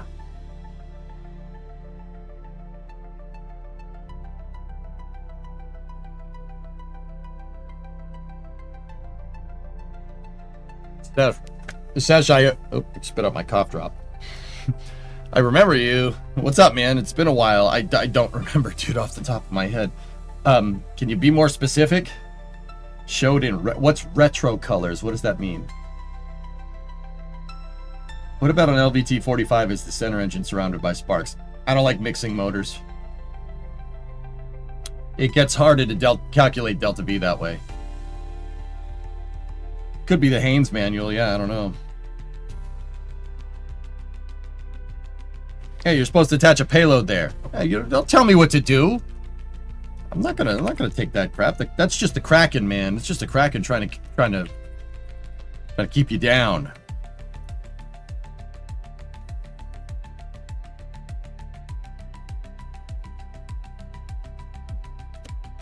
Okay, so now, again with McGregor?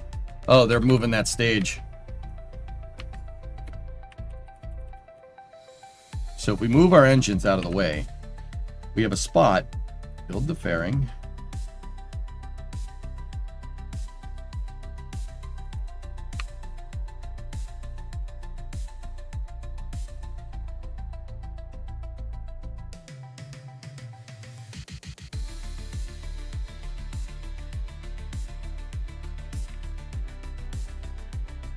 We have a spot where I marked that I marked with rulers where I want these things to be. So if we move these back into position.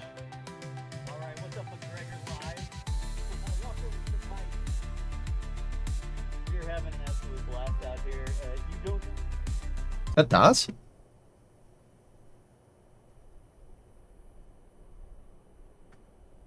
Huh. They cut him.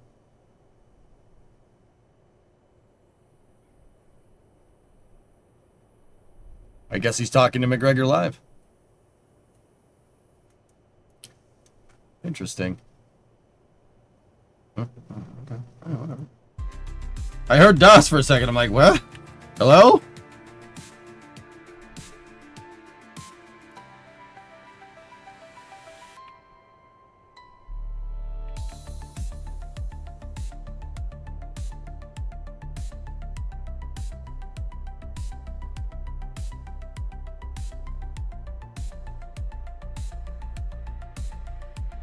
Maybe if we individually rotate the engines out. Oh, having the turbine machinery pop, like the turbine machinery dump pop out, I think that looks so much cooler.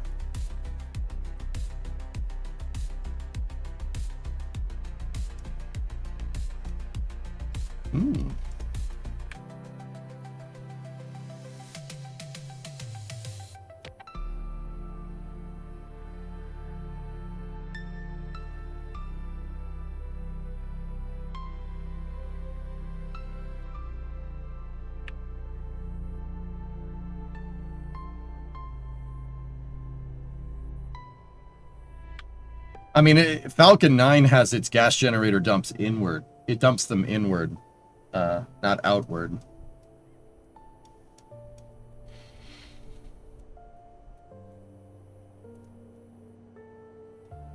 You ideally don't want to dump them into the nozzles next to you. So, like here, how does this look over here? Does that look any better? I think it looks better over there.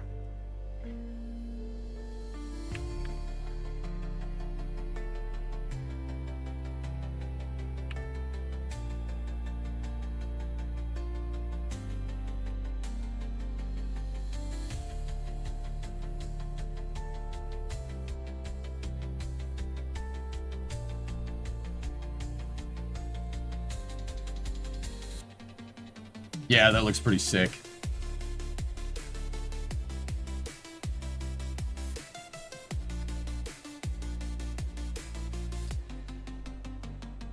At least balance them. So you're telling me to do.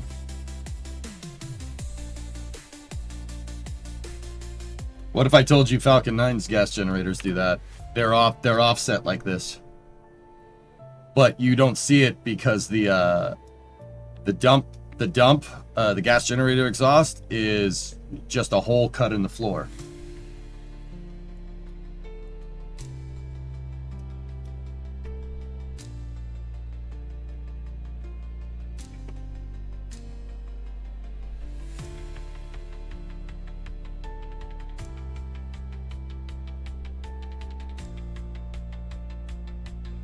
Yeah, maybe straight on looks... Yeah, we could do straight on. That's fine. I don't mind that.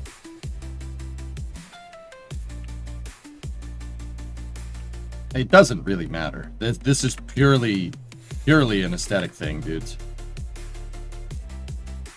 I just think that having the dump over there looks better than the ball. That just looks weird.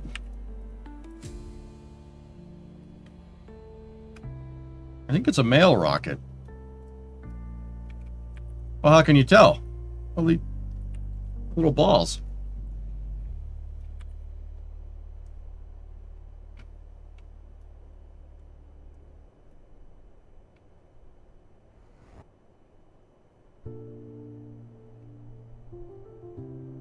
Yeah, we don't. Nobody. Yeah, you don't want dangly balls out there.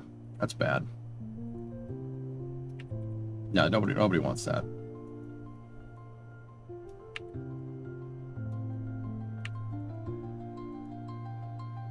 You just caught a booster in console.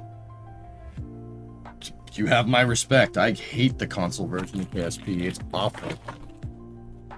X-Wing, what's up, man? I know there's rather a lot going off on stream. Yeah, this week has not been the best, dude. But yeah, thanks for being here. It's clear you pour a lot of yourself into this, and you don't get told often you're doing a fantastic job. Thanks, man. I try, man. I have, dude, it really, I mean it when I say, like, this job is awesome. You know, you're playing video games. I can sit here and just talk about things that I like talking about with my friends all day, right? Like, it is a lot of work. You have to love it. You have to love it. You have to pour your heart and soul into it. If you don't, you're not going to succeed. It's that simple. Like, you have to be kind of crazy to do this job. But I mean, look at me.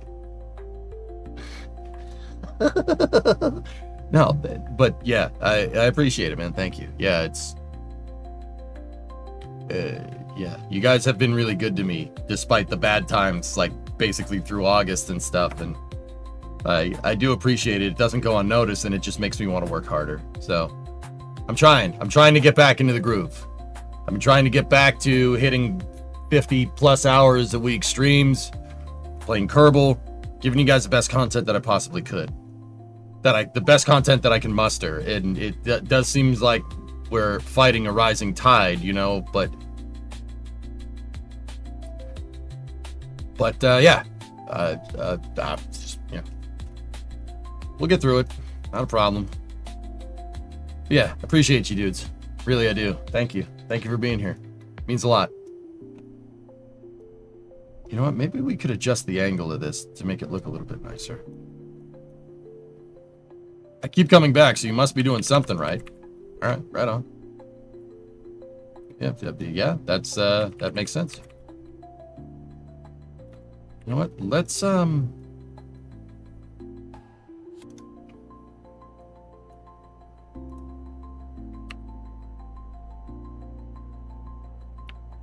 Let's do something like that.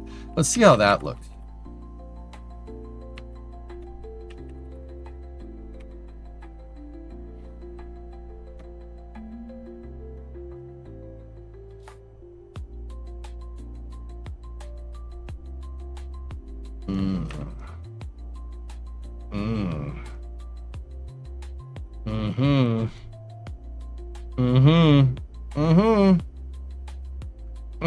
Chat. Yep.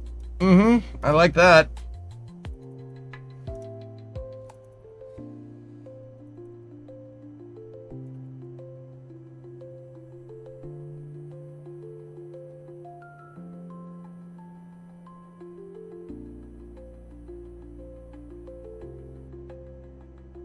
If only the fairing plate didn't bulge. Oh, don't worry about it. That's where I'm putting the hold down points. Don't worry. Don't worry. Papa EJ will make it look right. Now, I have flags in KSP, you know, and a custom flag pack, right? I have a custom flag pack in KSP that gives you numbers, letters, but it also gives you color swatches. Watch this, dudes. So we take the flat flag, right? We put it in 8 times symmetry, right? And you take it, you turn it like this. And if we do that, we snap it back into position down here. We can make a dance floor. See? They are physics-less parts, so you don't really need to worry about them too much, causing crappy fizz tick and whatnot. But look.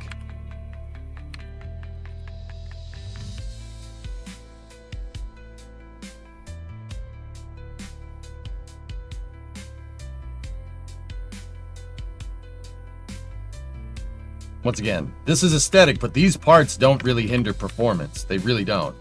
And then if we just make... No.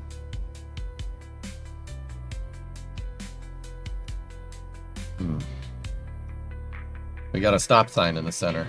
Do they burn from re-entry heating? No. I mean, no, not really. They can handle it. If you have a lot of them, you can tank more heat.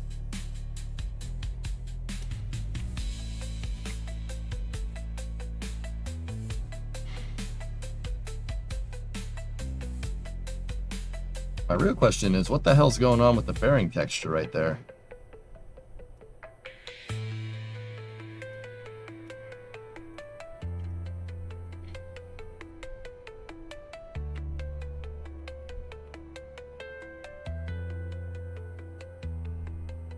Oh, that's the rim of the fairing. It's all screwed up.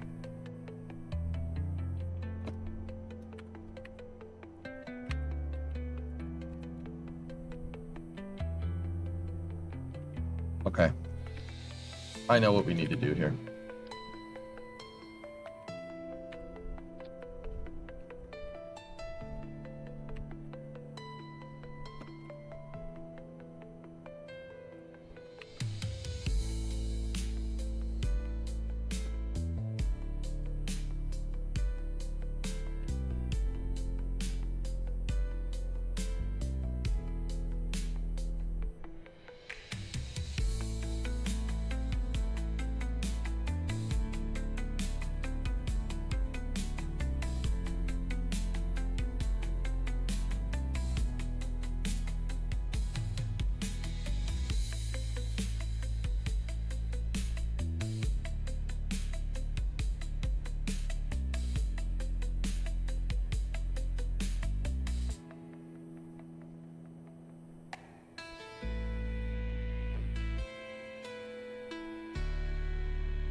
go. It seems like my center engine might be just a smidge low.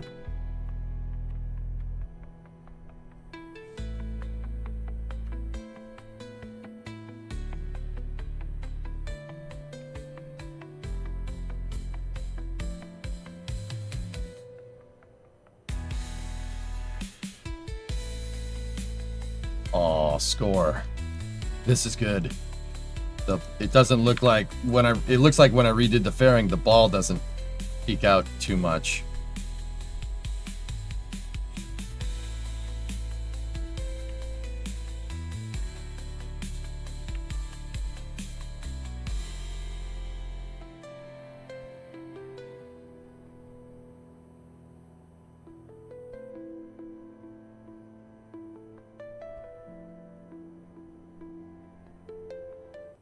There we go. Now we're talking. And then we offset that. Same thing in all the dumps. Nothing is dumping at a rocket engine that way. How's that, dudes? Pretty good, huh? Not bad, right?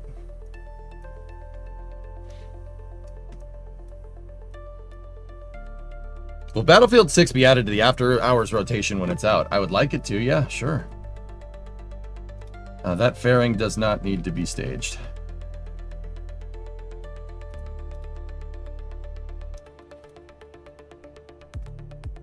I'm not liking that white stripe, dude, to be honest. Ooh. It's just the texture. Look at the texture on the rim of the fairing gets all screwed up right there. Wonder why that happens. Well, I know why that happens. It's because we have an adjustable mesh in game.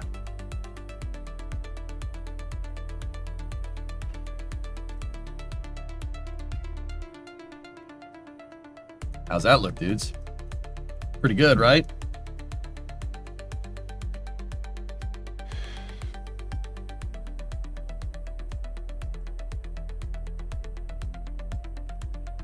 Actually, if we take this thing and we set it to...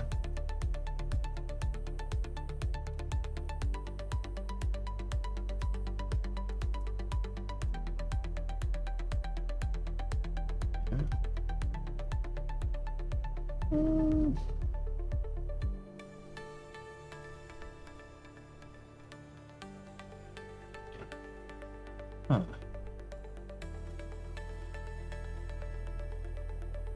Wait, where'd all my flags go? The hell? Where'd they go?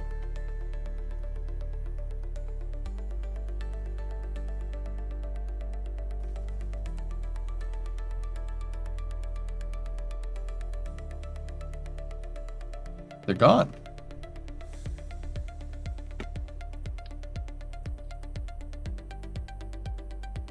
It deletes them.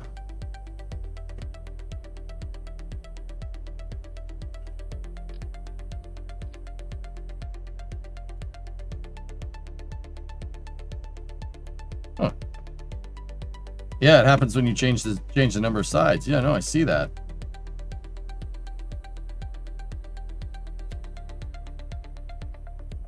Where do the flags go? That's right. They go in the square hole.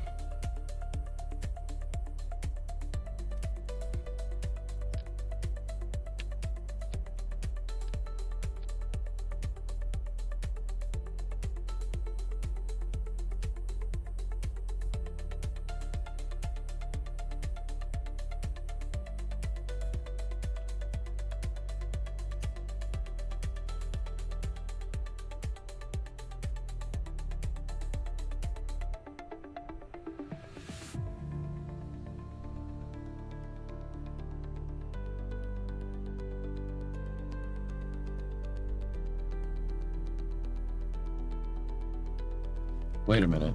You know what would be cool? Watch.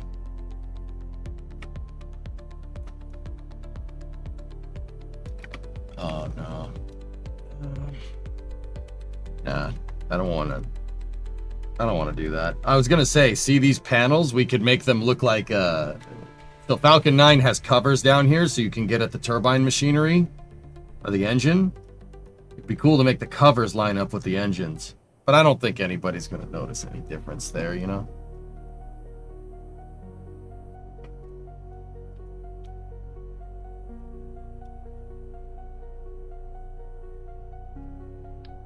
You will, Milo? All right.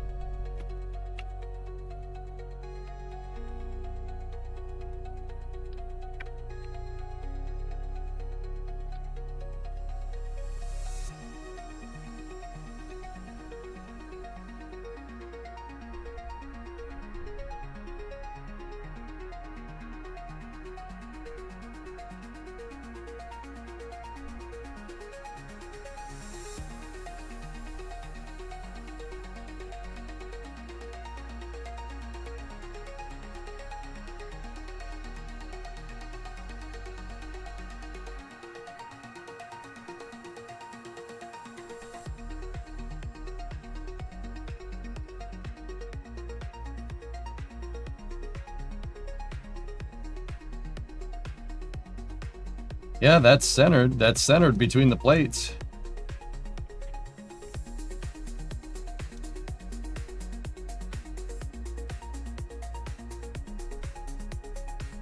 That just looks a little bit weird, that's all.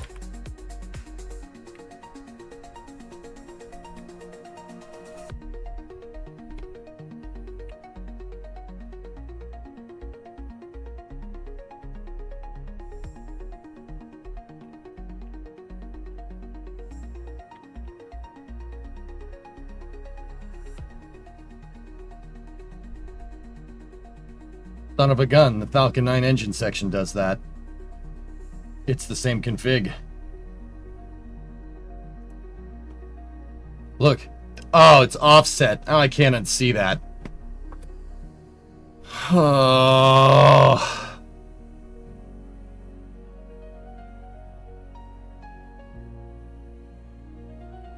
I never noticed that. It's offset. It does that. Okay. Yeah, it's got to stay like that. It's got to stay like that. We got to keep it like that. That's nothing we can do about it, dudes. It's got to be like that. You got to do it. Sometimes you got to do what you got to do. Sometimes, chat, that's truck driving. That's what happens. Okay? It has to be that way. Sorry.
Those are pretty aligned. Why does it do that? I know why it does that. I remember now. So Falcon 9's hold down points, guys, are at 12, 3, 6, and 9. They're at cardinal directions on the vehicle, right? Cardinal directions. And the way that Falcon 9's thrust structure is set up. Oh man, where's the tab? I clicked out of it. Okay. Boop, bring it back. So the way that Falcon 9's thrust structure is set up is, and look, see the turbine dumps are offset. See, they're offset. It's like, ugh. All right, the way it's set up is in the cardinal direction. See that right there? See that pin? That's the hold down point. So you have a pin like this, and then the hold down points on the pad kind of grab over it. They grab either side of the pin. So if you have your pin like this thing grabs it like that, and then it lets it go, right? That's the hold downs. There's a huge structural component that goes through here and connects into the center of the octo web. That's what this thing is called. Bottom of the Falcon 9 is called, the thrust structure is called the Octaweb. That's what SpaceX calls it. I don't know if they've changed the name. I have no clue.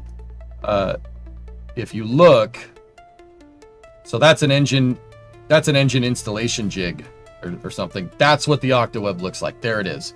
That's a super old one. That's from like Falcon 9 1.1. Very, very, very, very old Octaweb design. But if you look, 12, 3, 6, and 9, right?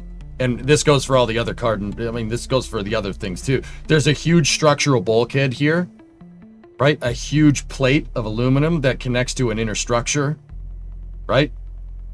And you have your outer ring and you have your inner ring, right? And then these bulkheads are in between. There's a couple of reasons. One, you got to disperse the load from that center engine outward, which is why these things are kind of bent upright. If you looked at this from the side, the top of these plates would go up and out because you have to transmit the load from the center engines all the way out here. Now, Falcon 9's motors mount.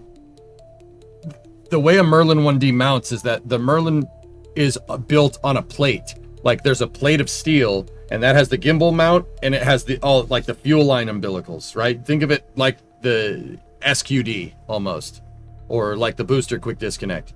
There's nine of them, so you have 1, 2, 3, 4, 5, 6, 7, 8, 9, right? And those mount on here too. That makes the engines easy to install. All the plugs and everything are on a plate, and you just got to bolt the plate in, and it plugs all the stuff in for the motor. I mean, with the exception of wires, but. So these plates mount up in here, and the reason why you have everything sectioned off, right, is because if one engine blows up, if there's a problem, the explosion gets contained. If there's any particular issue, the explosion gets contained to the outside. Now, there's the inspection covers, which are also on the outside of Falcon 9. You can see them. You can see the inspection covers here on 1019. You can see them right there. There's 2 inspection covers between the hold down points for the 2 engines that are right there. Long story short, there's a gigantic piece of aluminum that goes in here and connects to the center, and that helps keeps the whole structure together. Engine sections need to be ridiculously overbuilt. See, there's another one right there. See, the Merlin engines are mounted way up there, and they're inside of these plates, and each part of the engine section is sectioned off, so it doesn't, if one engine malfunctions, it doesn't break the entire rocket. It's pretty smart, dude. That's a really smart way of doing things. Everyone does that. Relativity's doing that with their engine section. It's kind of, and then they have 4 more engines mounted on the outside for some reason. But yeah, the reason why those engines are offset like that, why they're in like clusters of 2, 2, 2, and 2, and then 1 in the center, is because of the structural bulkheads and the hold down points. We can do the same thing. We basically built that. That's what we built. We built the same thing here. This should carry the load exactly the same, guys. Yeah, this will carry it. Let's carry the load pretty much exactly like that. There's a reason why they wanted to get rid of that. So the older booster thrust structures, Kai, are much. I don't want to say anymore. The older the older booster engine sections, like on Block 2, so like full thrust, or not full thrust, like Block 3. So Falcon 9 1.1, like 1.2 Block 3, 1.2 Block 4, Falcon 9 FT.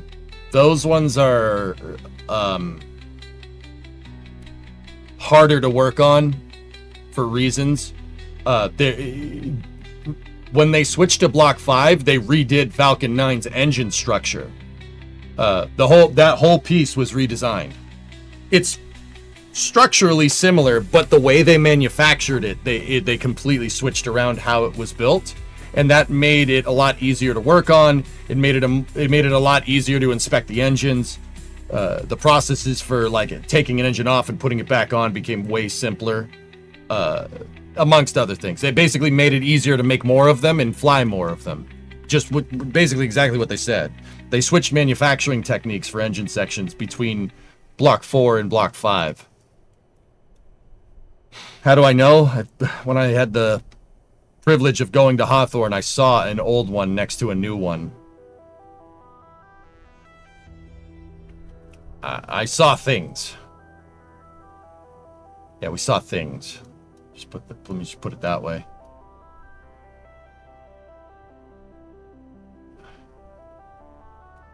Anyway, I don't mind offsetting ours like this. This is fine with me. I think that looks cool. What's getting me is the texture on the fairing rim, but there ain't much we can do about that.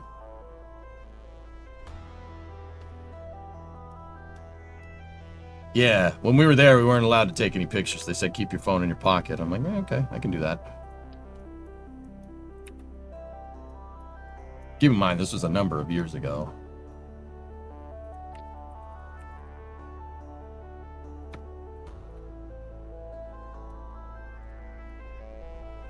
So I like to build stuff like this. This is, you know, like when we build, I like to build plausibly realistic. You don't just attach a bunch of motors to the bottom of a fuel tank. That's much more of what a second stage does. I like to build a thrust structure, and the fairings make good thrust structures. I'd prefer them over engine plates. Ha.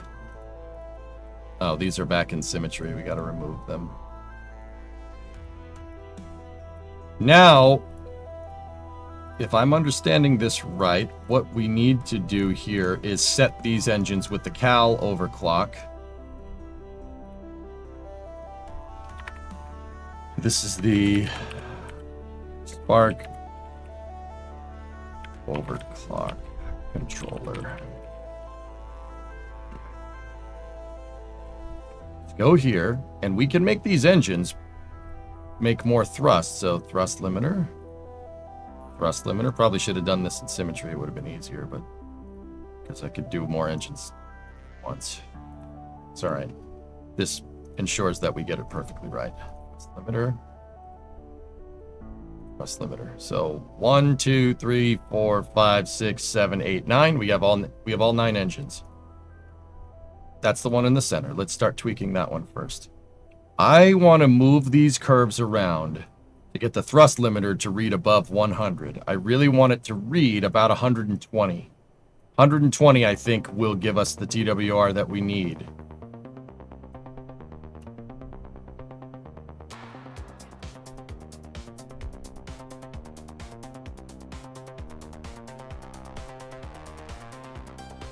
That's 119.98. Good. Copy that. Paste it to the other boosters, or the other rocket engines.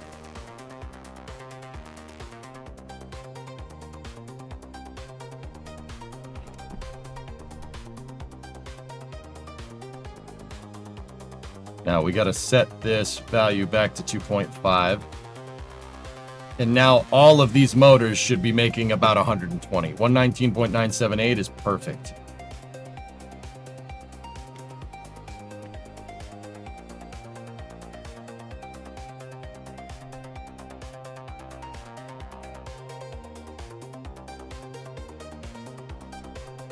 Yeah, Kuju, this is good stuff, man.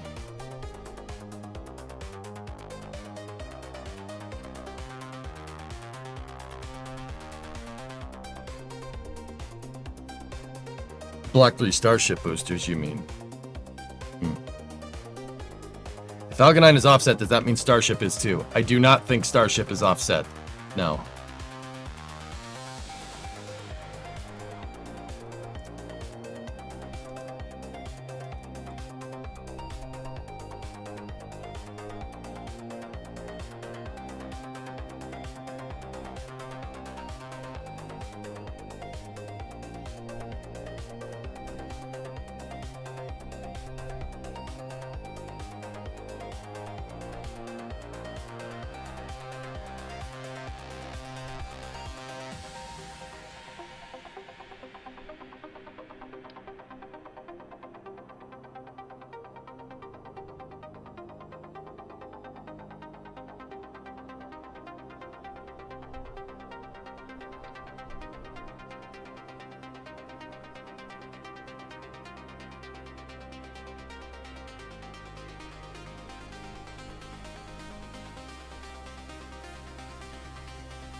now it's just superfluous parts.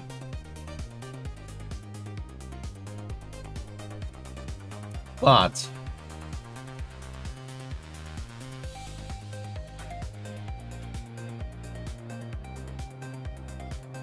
that's some heinous fairing editing, dude. That's some heinous fairing editing. Why don't you just do this? You want to make these vacuum optimized. This heinous crime.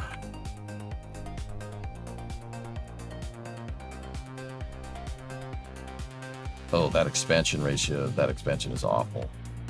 No. No. Yeah, nah. Yeah, nah. Yeah, nah, mate. Nah.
Can you make your own engines in KSP or KSA? You can mod your own engines into the game if you want.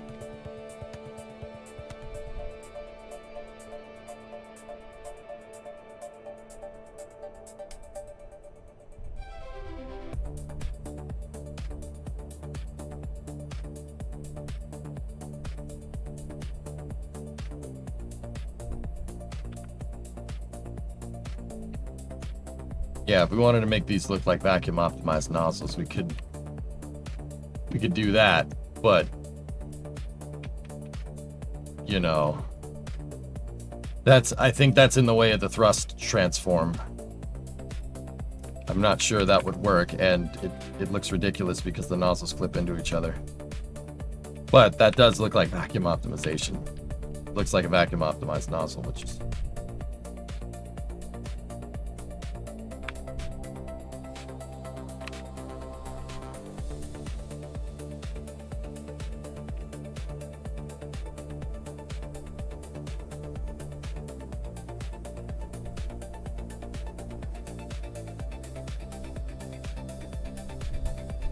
nah, let's just keep it the way it is.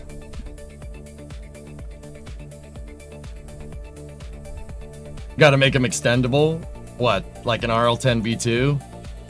All right, let's all right, let's mess with this. We need 2 rhinos. We need a good mount for 2 rhinos.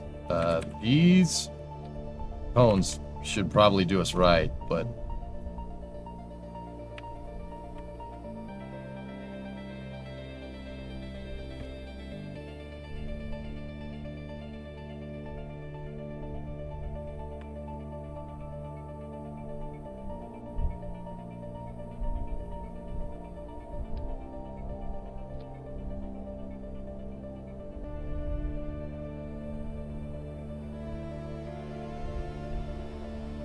hang on a second, guys. Something fell in the garage. Either that or it's thundering outside. I'll be right back.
Huh. So, my neighbors cutting down trees, and one of the trees just fell over, and it made a thump, and it sounded like something fell in the garage. But somebody that cut down a lot of trees around my house earlier this year, yeah, it makes a huge freaking thump when it hits the ground. I thought something fell in the garage.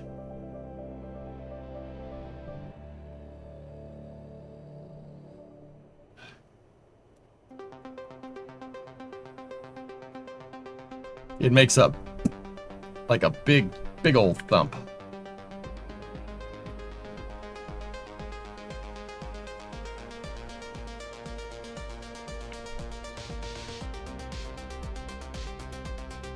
Yeah, like I thought like a piece of the cornet fell off or something. Like, I mean, wouldn't be the first time.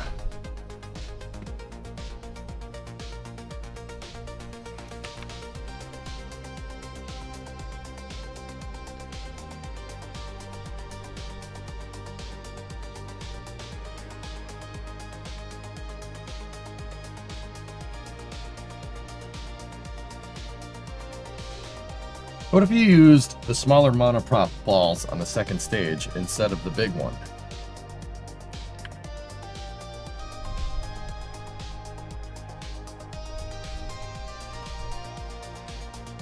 Dude, they caught another one. Damn, dude. Smaller monopropellant balls? That's the smallest one, dude.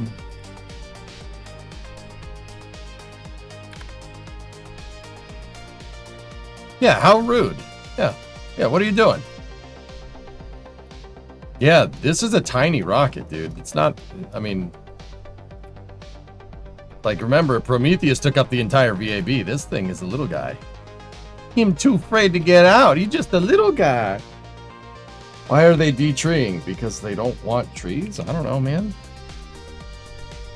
If you heard it, then did it really fall over?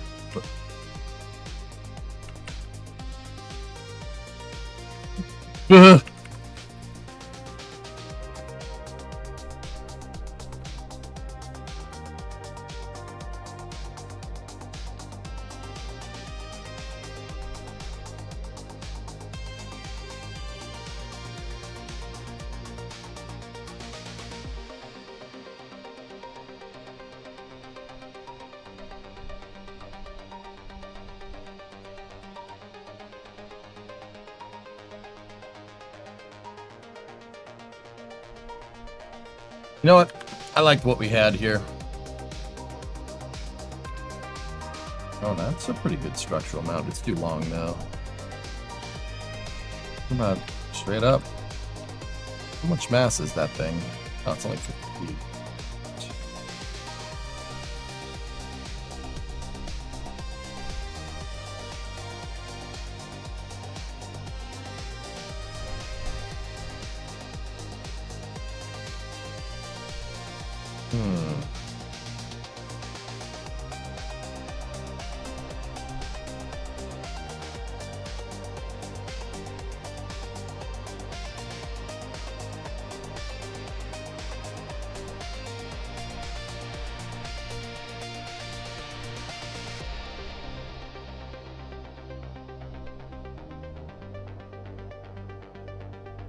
Put that part that goes on the 2.5 meter capsule in there. Oh, the shroud. That thing. But we don't need that part.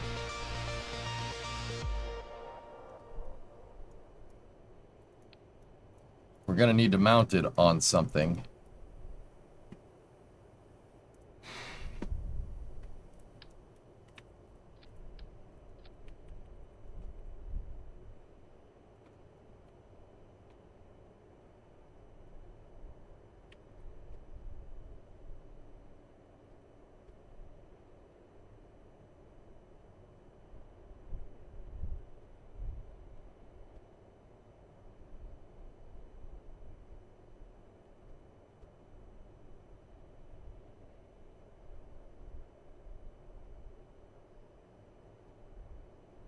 Yeah.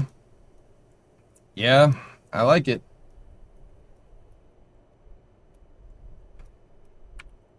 What else we could do? Take that thing, flip it, put that thing right there. Take this thing, flip it around, have it inside. Move it forward.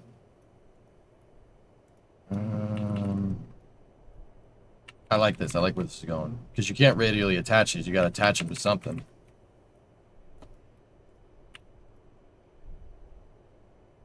Now we're talking. Good call, RJ. Yeah, that's good, man. I like it. Better idea. I just got an even better one. Go into arrow. Go into the fan shroud. Right? Do the same thing with the fan shroud. Take the gray off there. Take the shroud. Move the shroud back. Move this that way. And then take the shroud. Move the shroud down.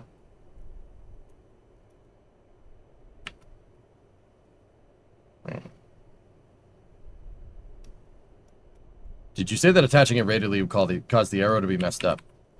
Yeah. Of course it would, Nuclear. I did say that.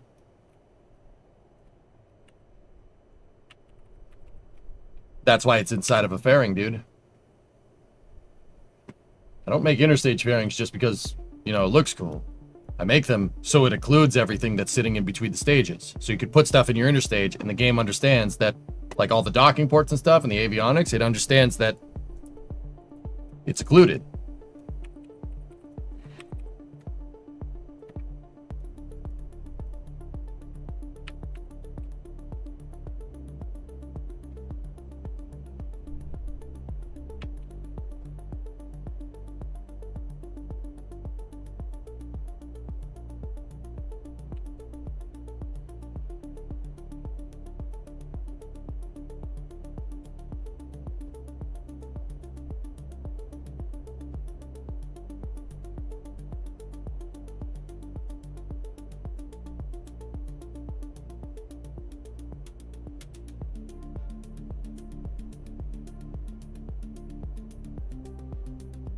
So it doesn't take the original point of attachment, just where the gizmo is at the final point. Yes, that's correct.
There. I want both of the engines attached to the shroud. Or attached to the arrow shroud, not the module, service module thing. Again, they're moving that second stage around.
The balls are not synchronous in this motor. Who did that?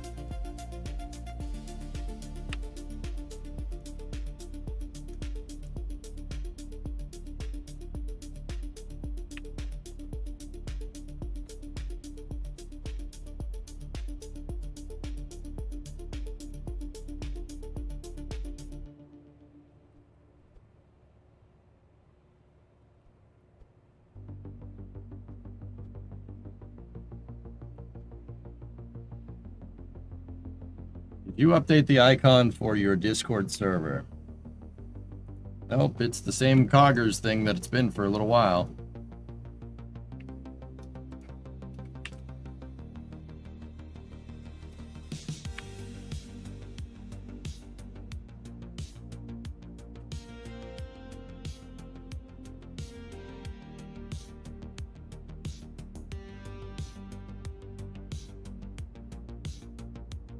Look, it's perfectly fine if they're not symmetrical. Yeah, one's kind of hanging more than the other. Like, seriously, look. See? Left one's kind of hanging.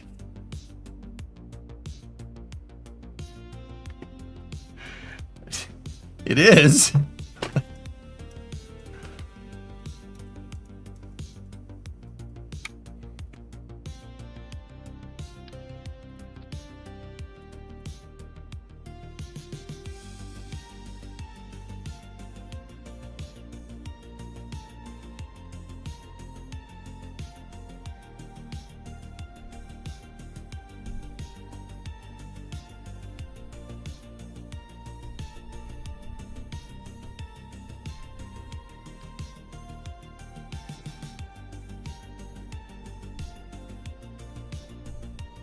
Don't like that the plate of the engine is sticking out, but what are you gonna do, dudes?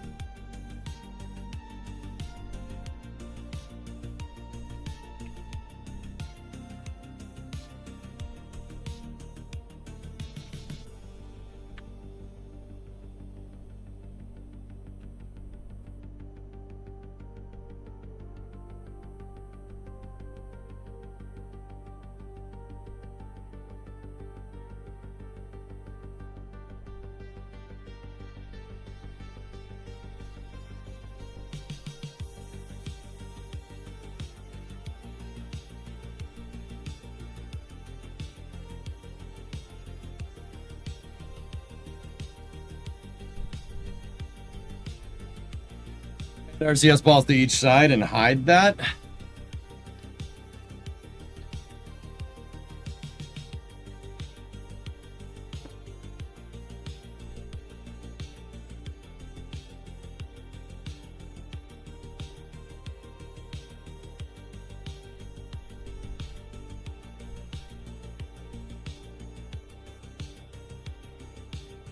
All right.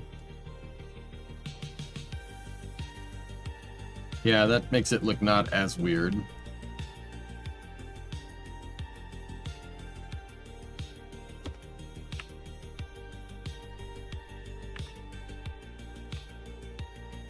So, fellas, I'm not gonna lie, this is purely aesthetic at this point. I'm just messing around with this, trying to make it look good. I mean, you gotta stare at the butt end of this stage all day when it's up in space, so, you know, you might as well.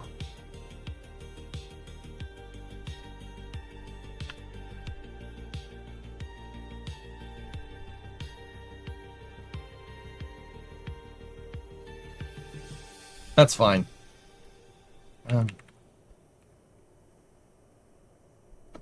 Just a little bit.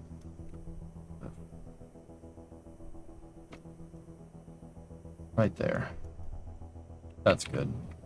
I mean, that's it's a custom offset there, so. But that looks good. They're pretty much even. Good. What about small nose cone instead of the balls? Yeah, that's... We're getting too much into aesthetics at that point, dudes.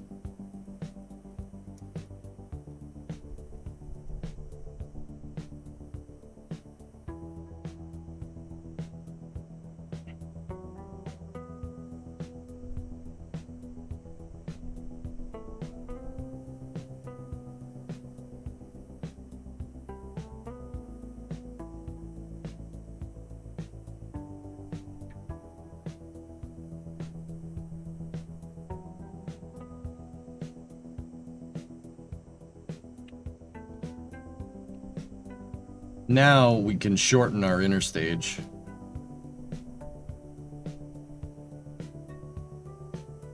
Oh god, using those tiny little boys is very strange.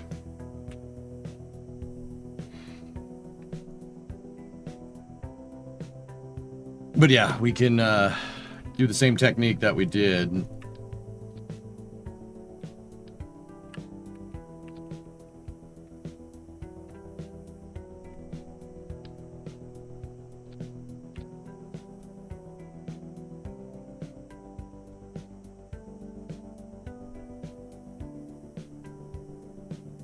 So I'm going to make a ruler, right? And we move the ruler to be in the spot that it needs to be, right?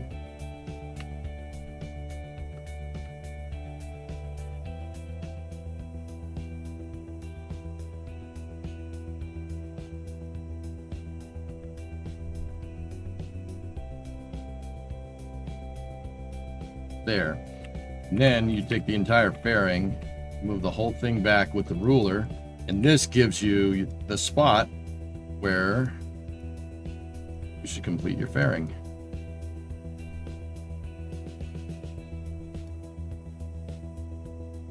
Zoom in a little bit on the ruler. You can find the spot where it clips, hit left alt and left mouse. Boom. Get rid of the ruler. Take this thing, move it back into its position. One more tick. There we go. Sweet.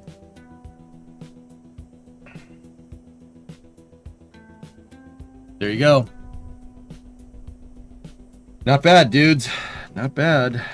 Pretty good. I would like to automate this thing, but yeah, a little, you know, gonna have to figure out how to do that.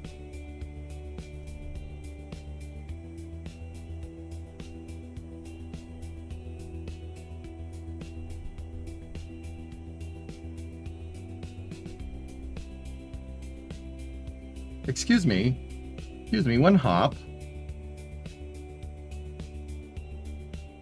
One last thing I got to do here.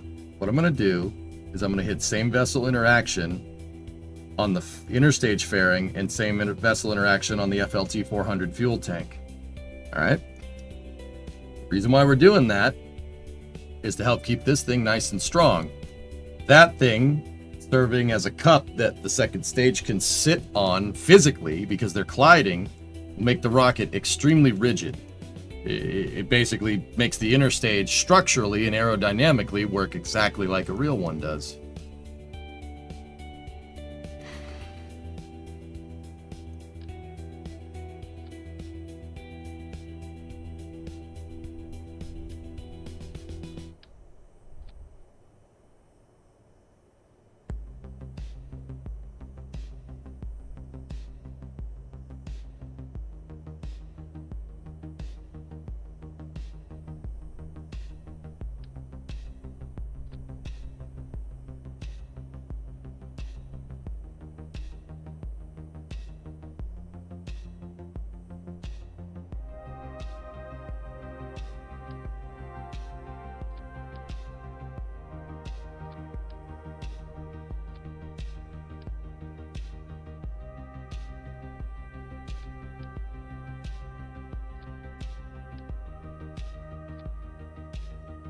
Oh, I'm not sticker bombing the rocket, don't worry.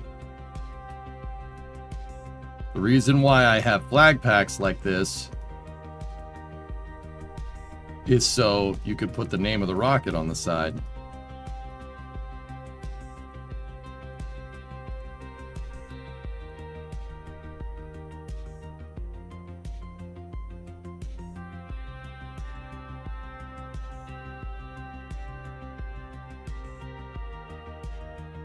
This is why I love this flag pack.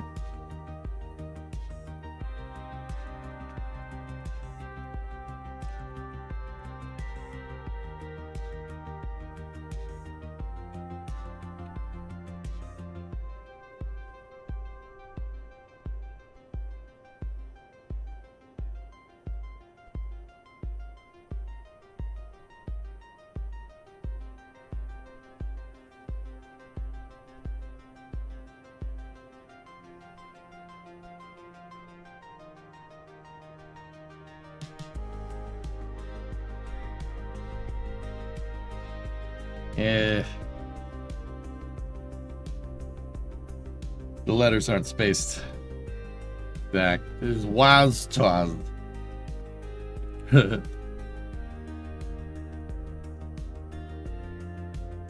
Well, of course not.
Didn't take that one out of sim.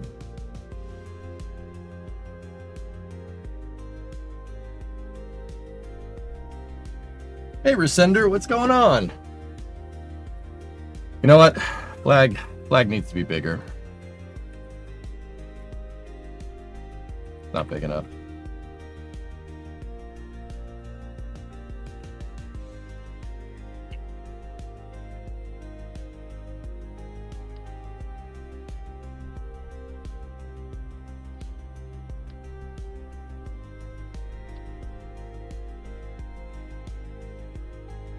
Actually, you know what? I like that size. That size with that logo.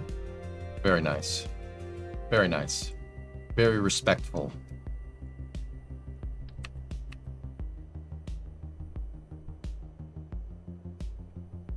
What's the A, B, C, D for?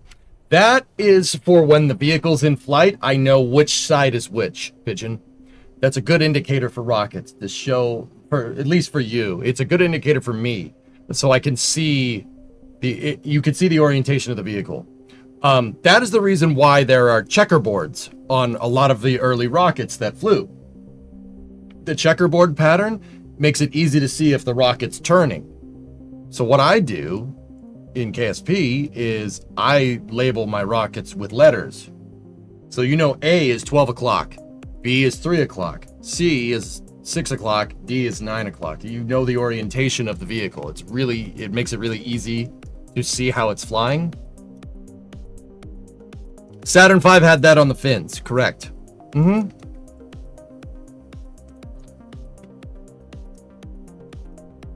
know what? I don't have the spacing on the letters right, so let's just get rid of that for a second. And the other thing that I like doing on the stage here is A.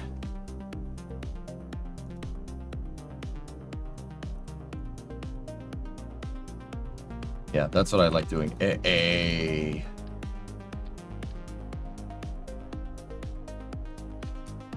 Serial number. In mission mode, we serialized all of our components. So I know stage 1, stage 1 serial number 1, stage 2 serial number 2.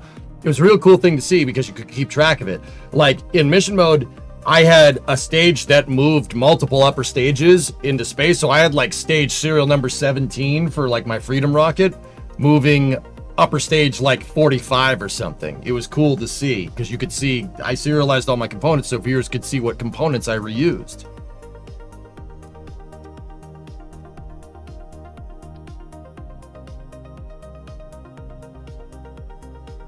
It's the Fonzie rocket, yeah.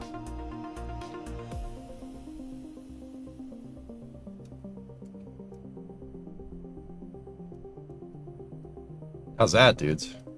She's a beast. No, not Fozzie, the Fonzie. Not Waka Waka. Hey. Okay, so now we need hold down points. Hold up.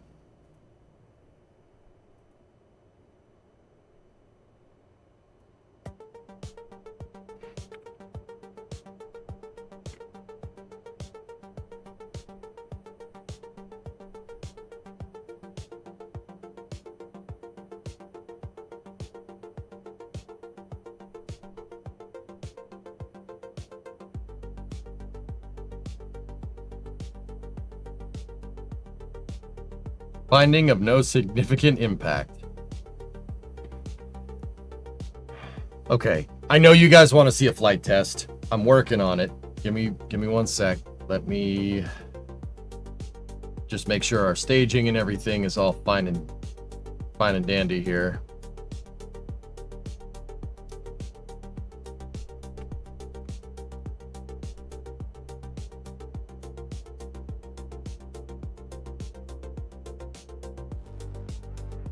Good. The other cool thing that I did on my rockets once upon a time is I took these things, right? We took the flags and I set the flags to a super dark color. Actually, we could set them to, I used the gray swatch, dark gray swatch.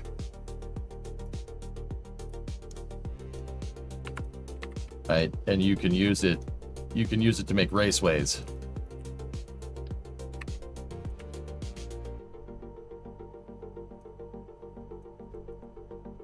You can use it to make it look like your vehicle has wire harnesses going up and down it.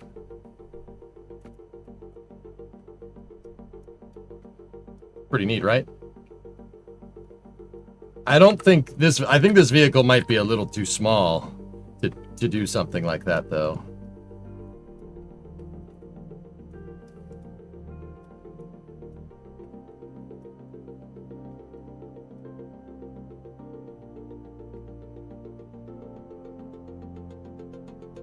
All right, I know you guys want to see her fly, so here's what we'll do. Now, once again, I normally wouldn't do this. If we were playing mission mode or something, I wouldn't do it.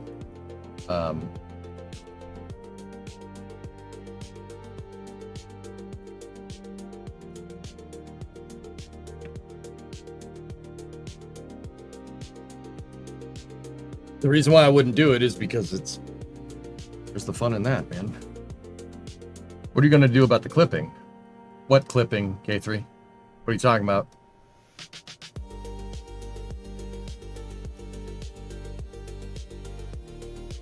The tanks?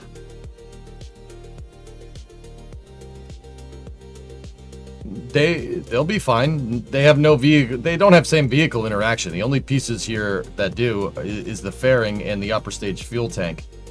Yeah, we should be fine.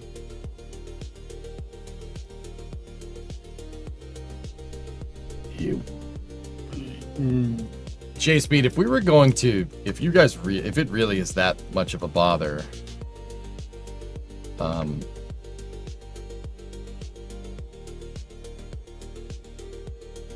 I can just put bands of flags around it.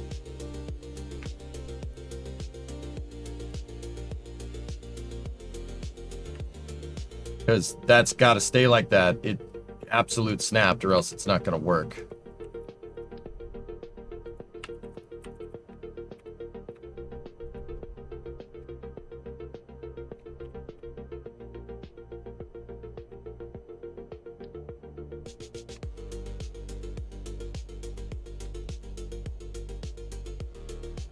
Yeah, the snap is there to get the right increment of overlap. There are other reasons why I've done it. The reason why is because I want everything to be spaced apart to the 10th point of measure. Well, okay. Your increment, okay? The increment of movement in KSP. I guess this is kind of an important building tip. The increment of movement. You see how if you have absolute snap on, increment of movement right there. That's 10 centimeters. Okay? So 10 centimeters, 10 centimeters, 10 centimeters, 10 centimeters, 10 centimeters, 10 centimeters. That's a meter. 10 of that. 10 clicks is 1 meter. Okay? The reason why I do that is because I like, if you absolute snap, or not absolute, if you just do an attachment with the attachment nodes, right?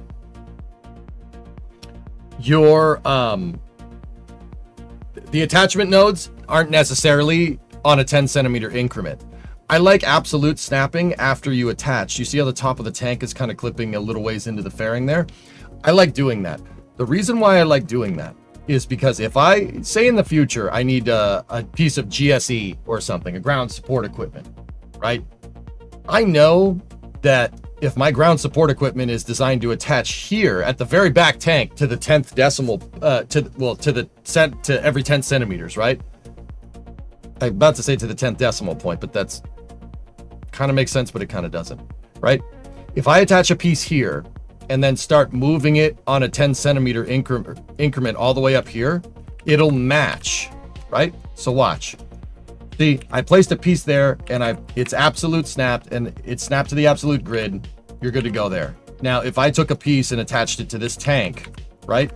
And then I did the same thing and I moved it all the way forward, right? It's on the same increment. See that? Perfectly clipped. It really helps when you're doing alignment with things. Like if you go to build a transporter erector for this, making sure every placement of every object is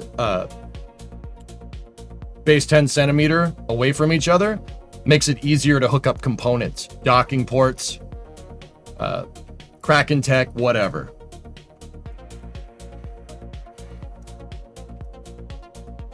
Is this wonton? Yes.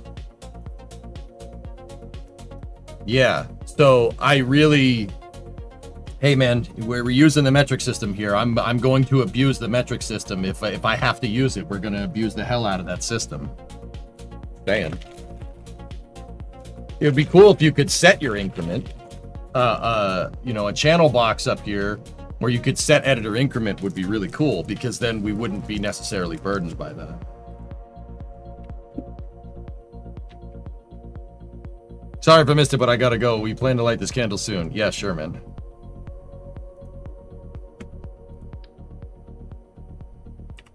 So I'm gonna put the hold downs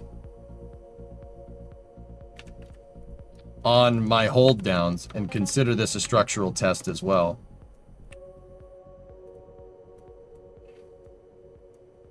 Okay, are our engines overclocked? They are. Now, once again, guys, I want to build out the rest of this. I really would like to build out the rest of the vehicle. I would really like to build out the all the GSE, and this thing is going to need a transporter erector. I don't think we're going to be able to put this thing together like Imahara. But that's okay. It's a little bit too big. I like your hold downs. What's up, dog? We heard you like hold downs. We put hold downs on your hold downs. I'll get rid of those for now. Let's just place these on there.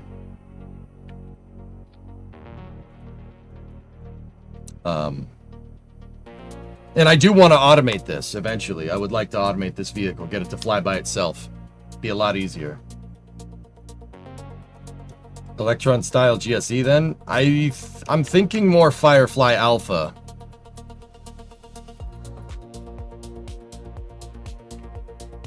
Alpha would probably is more suited for application here. Yeah.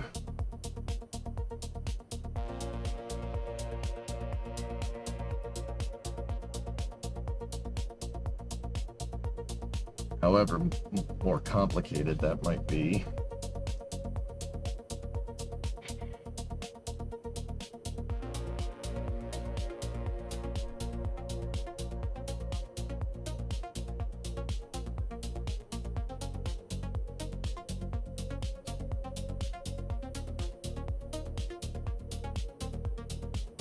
All right, let's send it.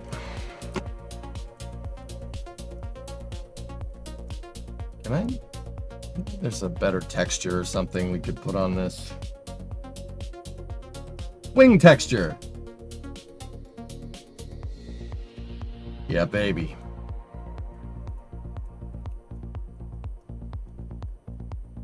That just looks like structural bulkheads at that point. Neat. Yeah, that looks good. I like it. Anyway, all right, let's just double check our delta V number. See, our delta V did go down 1615. So we have 1615 here and 1695 there.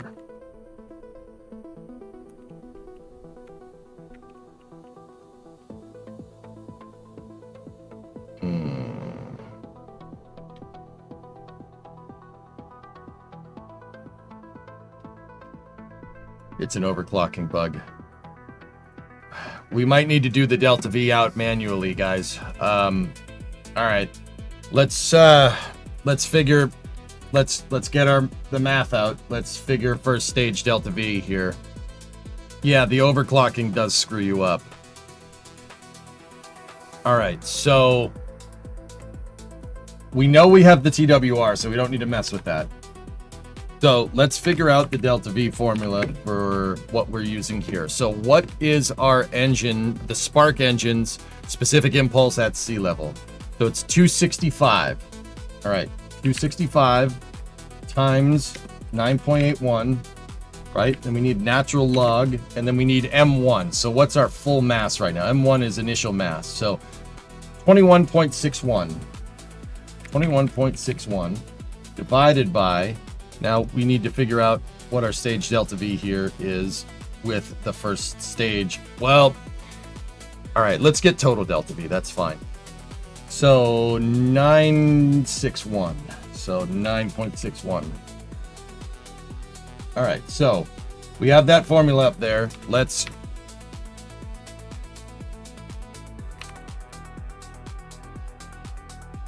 figure this out. So we have 265 times 9.81 natural log 21.61 divided by 9.61 equals 2106. Oh, we're good. Yeah, we're all right. Yeah, that's fine. Yeah, that's more than enough. 2106 meters a second. We verified it because, yeah, overclocking it makes the delta V, stock delta V calculator in game, it makes it go bananas.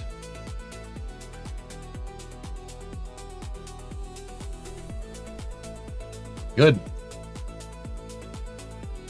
And now we didn't overclock the second stage engine, so if we go vacuum, right, 1695, right? So let's, no, not that calculator.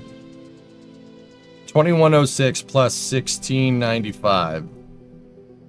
38. Oh, we have enough. Now, the real key, what we got to figure out here is where do we shut off our first stage?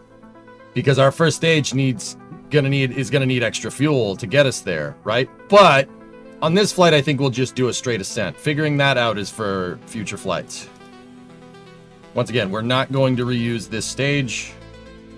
You know, I'll keep this stage marked serial number 01 because we're just launching it, but we should have the delta V. We did the calculations out. We should have the TWR to make this work.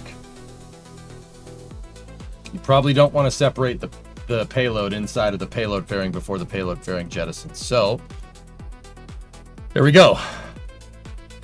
Move wonton over into the VAB.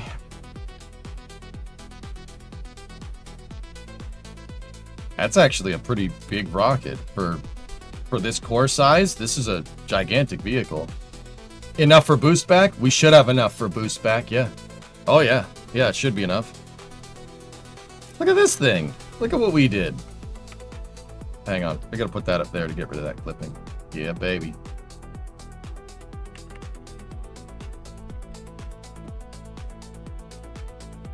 Looks so goofy. All right, ready? We have 2 tons of payload up top. Let's roll. You guys wanted a test flight. Once again, I usually wouldn't do this way. We would build the pad for it and then launch it.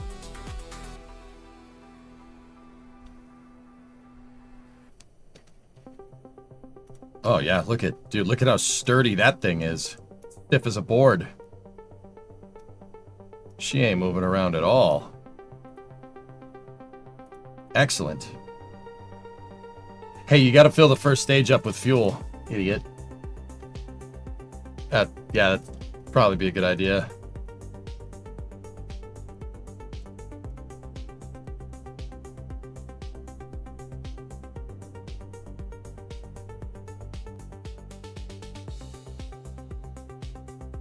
Yeah, filling the first stage up would probably be a good idea. I know what's wrong with it. It ain't got no gas in it.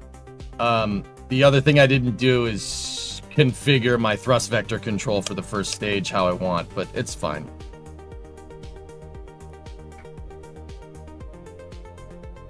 All right, here we go. T minus 10, 9, 8, 7, 6, 5, 4, 3, 2, 1. Oh, wait. Are the engines not overclocked? Oh, no. Oh, this is fine. It's not fine. This is the precise reason why I don't just put it out and test it. But you guys got to see some explosions, so it ain't all bad. 120 isn't enough, huh? Should have done the calculation, shouldn't we? Well, back to the old electronic brain. Dude, I could have sworn that would have been enough for these 9 motors, but you didn't account for the extra mass of fuel. But do you see how I assumed? You see how I assumed? Dude, even me, with all this experience, you still make mistakes. It still happens. I assumed that our TWR is good enough because I guesstimated it. That didn't work. That was a really stupid idea. We should have done the calculations out by hand. That's why you do analysis with this stuff, for this exact freaking reason. Because, dude, can you imagine if I had put that thing out on the launch pad and done that? It would have blown up my entire launch complex. Not great. What's the way to your cables? I forgot the cables, damn it!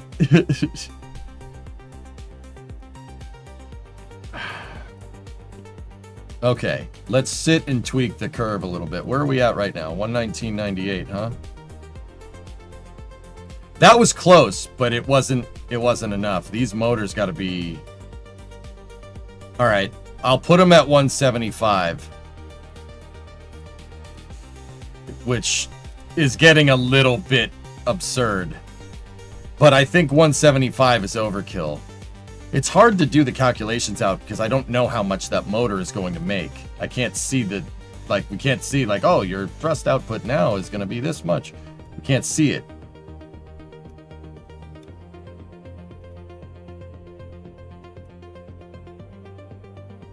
Okay, 175. He's going to boogie now, or at least I hope it does.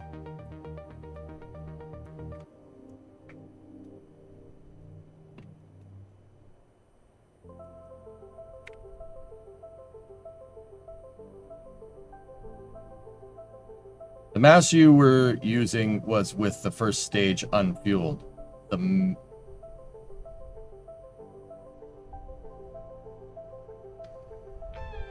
I never did a mass calculation, I just kind of sent it, and it came back to bite me. That's why you don't do that.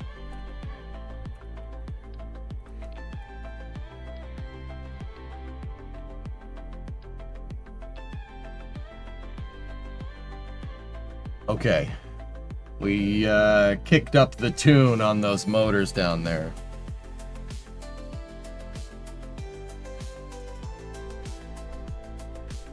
You're rapidly iterating. Well, you're not really supposed to do rapid iteration per the mission mode rules, man. You're supposed to do it right.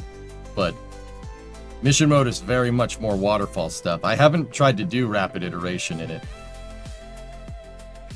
All right. So this is, I think this is overkill, but I'll modulate the throttle to see what gets us the right TWR. T minus 10, 9, 8, 7, 6, 5, 4, 3, 2, 1. There we go.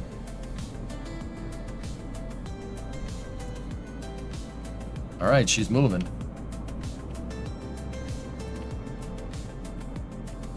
Oh, program.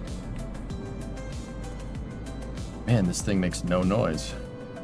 All right, pitching over.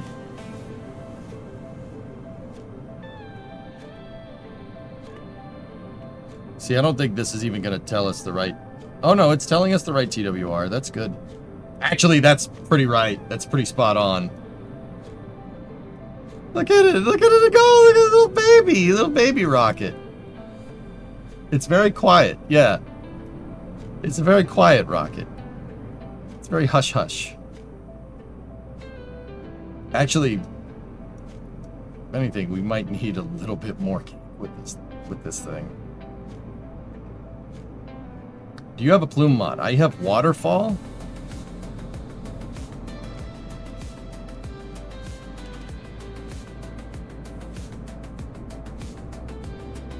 How many meters high is this? I have no idea.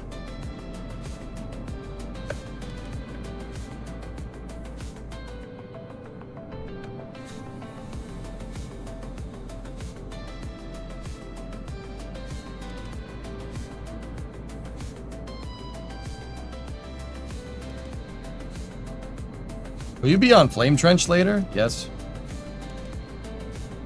Almost the size of Falcon 9? Not even close.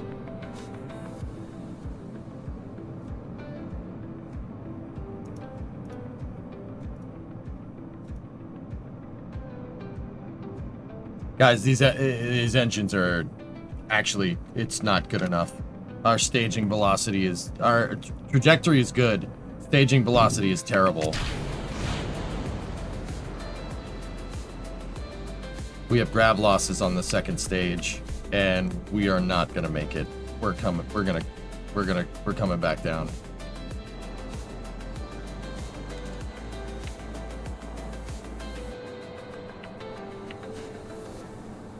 She needs more kick than that. These engines are gonna have to be 200% rated.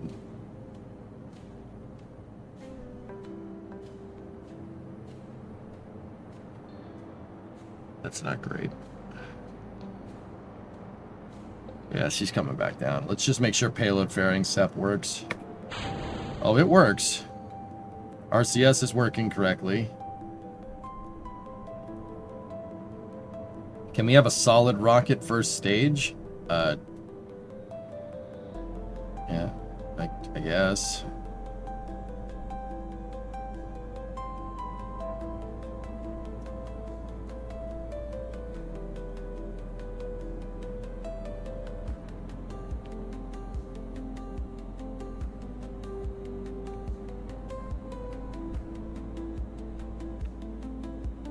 Alright.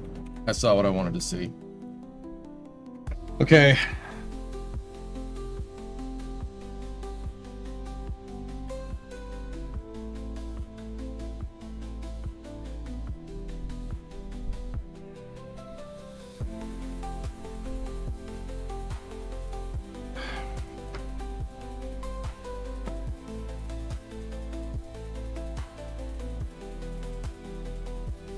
Shoot, man, it's got to have more power.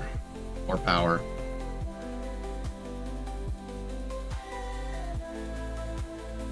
Wait a minute. 75. That was like 1.1 TWR, if I was looking at that correctly. It's got to be...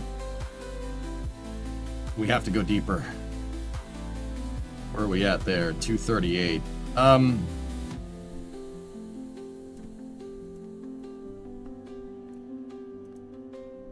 77.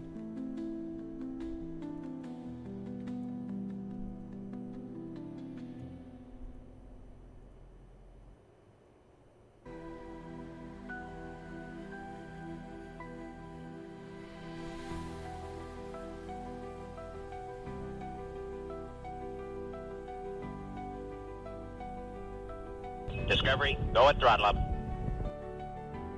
That one would be at 204. All right, let's try that.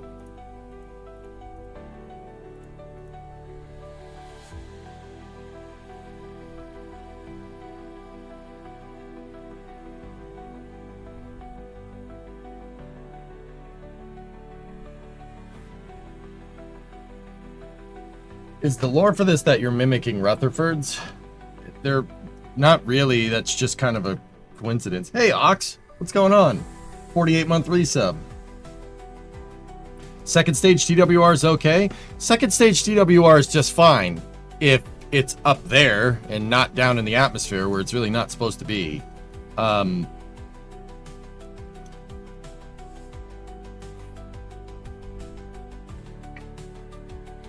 Yeah, I think, like I said, it's just the extra monoprop tank and everything. That all that mass added up. Didn't get us really what we wanted.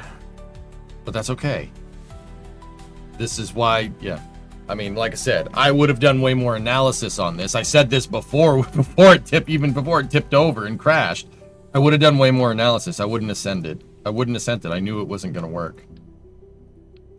We only did one of multiple calculations to get this thing working correctly.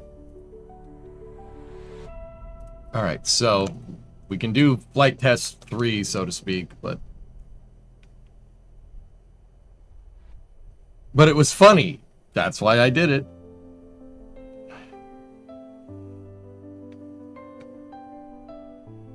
Yeah, Evan, our TWR was no good. It was bad. All right, let's try this again. Let's see if it gives us a good reading. T-minus 10, 9, 8, 7, 6, 5, 4, 3, 2, 1. That's 1.4. That's what we need. 1.4 out of the gates is just fine. Turn. Pitch over.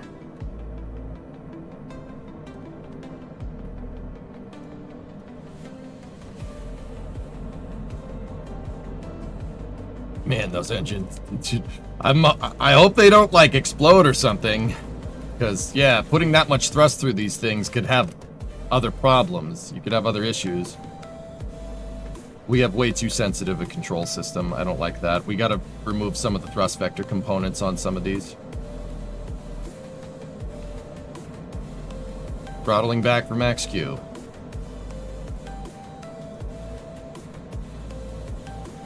Any weird drag? No? No, looks fine to me. Yeah, that's pretty standard stuff. Okay. We need to get our staging velocity, guys, needs to be like 800, 900 meters a second at like 25 kilometers to get this right.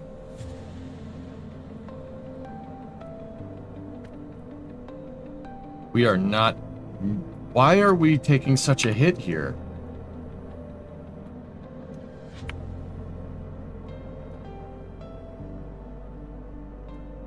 Ugh. That's bad. Very bad. We might need to brute force it through max Q with this design. This is no good. This is really bad. Staging 400. Yeah, see, that's awful. Just terrible. I throttled back for max Q that time. Let's just do it again. I'll brute force this right through.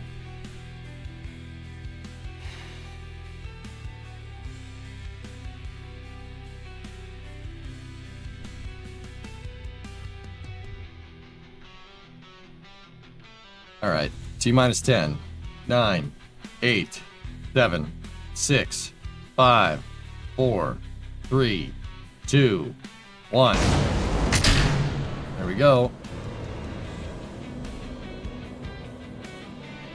Alright, so this time we're gonna brute force this thing right through max Q.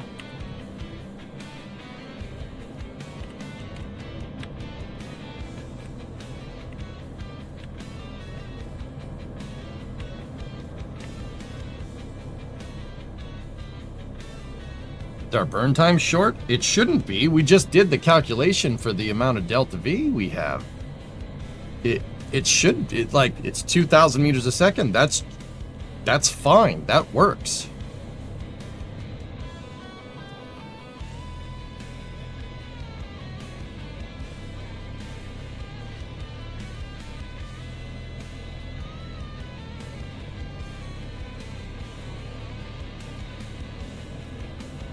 we didn't need to throttle back. Our dynamic pressure is staying right around 11.5 kilopascals. It's going up a little bit.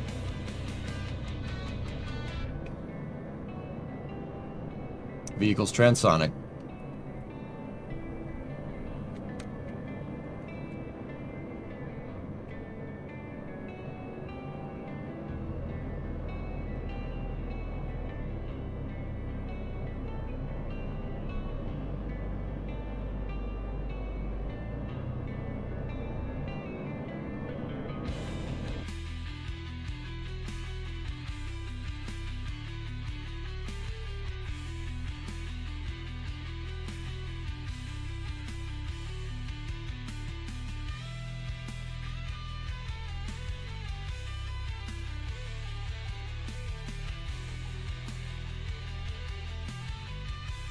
Our total drag is 218 kilonewtons.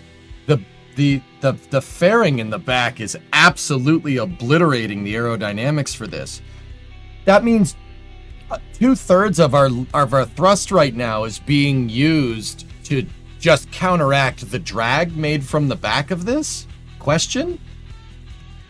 Hello?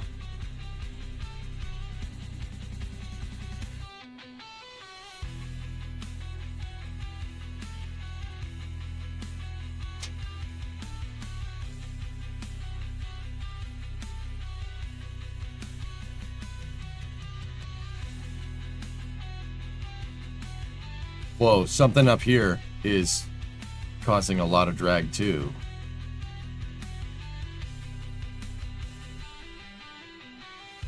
Oh, you gotta be kidding me. It's not occluding it.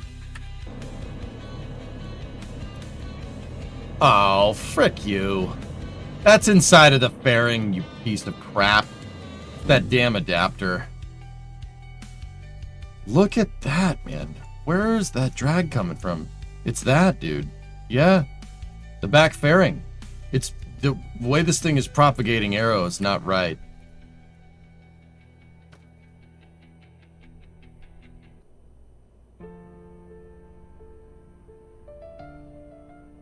Alright, we gotta go back to the drawing board. It doesn't like that engine section at all. Why? Why doesn't it like it? Also, this stupid adapter is not doing anything and it's wasting my time. It's mass and drag, so I'm getting rid of it. I don't care if that looks like that. That's fine.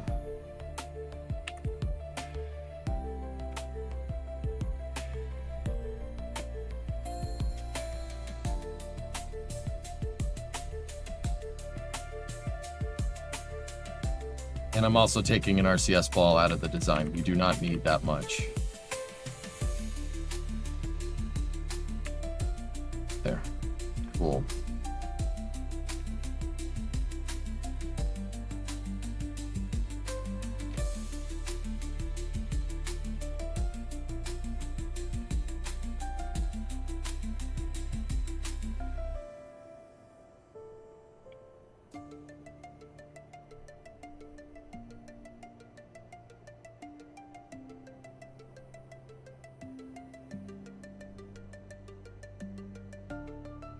Try again now that you removed the service module. The engine section could be fine. No. What? I mean, I'm trying to think what causes this. The color palette vibe of that vintage document was like this.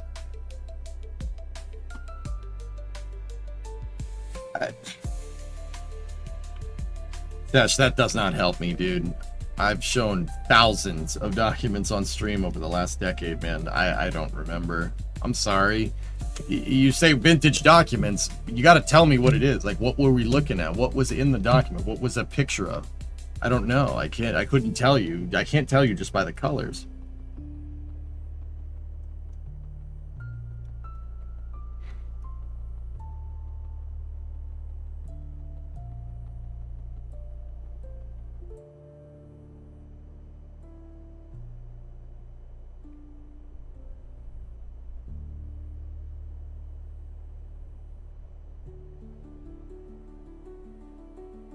No problem. Thanks anyway. If you give me a little bit more than the the colors from it, I might be able to help, dude. Like, what was it about? I don't know, dude.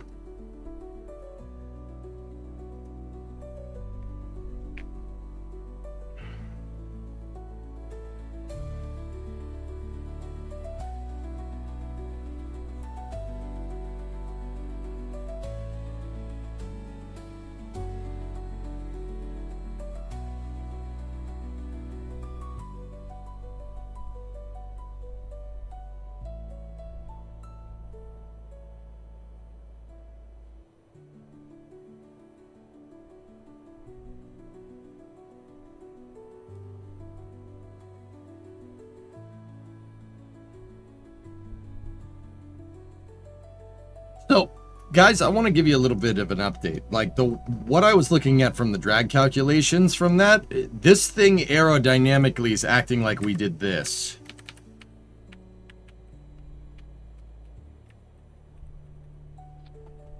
That is the way the rocket is acting aerodynamically right now. That's not good. That's not great. That's really bad. And I'm not 100% sure why, because I didn't do anything like that. The arrow is just absolutely killing us. I mean, it's a backwards facing fairing, and are the fairings closed? It is open-ended, Aqualux, yeah. Maybe we should close it. Yeah, I alt-closed the engine section. That's worked for me in the past, dudes. It worked on Imahara just fine. We didn't have this problem. Well, give me 1 second. Because Imahara used the fairing rim as its hold down point. Yeah, I'll show you. The way this thing integrated to the pad is an open-ended fairing. See, it's the same fairing, same piece, same design, same almost the exact same tankage. Man, this thing really was a good little rocket.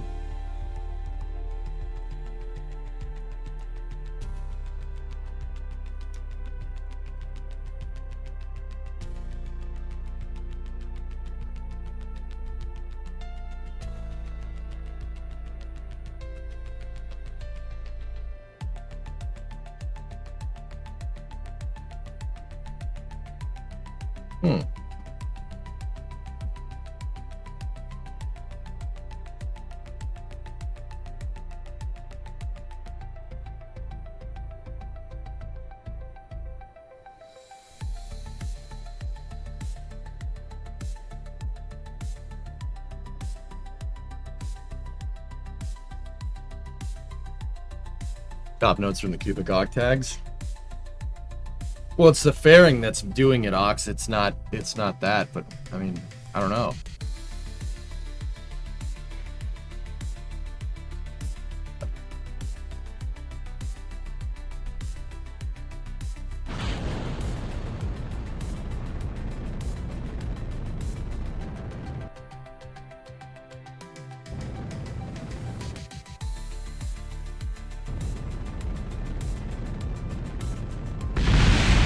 Nice. See, that one makes no drag.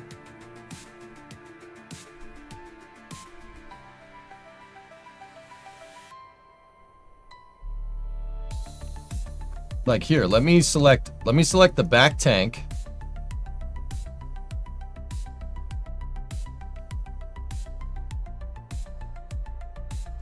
Well, actually, dock this. Let me select the... Alright, let me just put infinite fuel on. Aerodynamically, I want to see what that tank, I want to see what that thing's doing, I want to see what the engine's doing, and I want to see what the docking port is doing aerodynamically. Alright, cool. Fire the engine.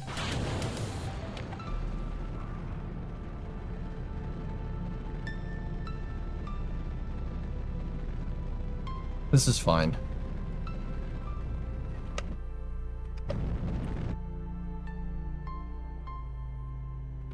Yeah, see, this is what I expected the fairing to be doing. All right. Oh, boy. That was awesome.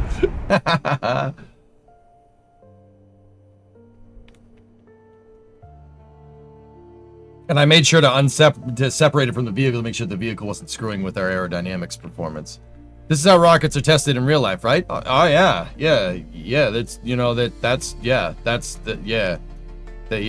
that's how it works. Do physicsless parts pass their drag onto parent part? No, they pass the mass information onto the part, not aero. They're physicsless. We should be calling physicsless parts aeroless parts.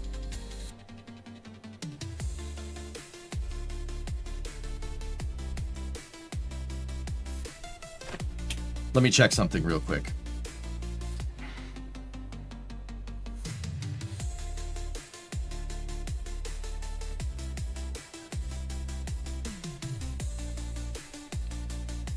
Nope.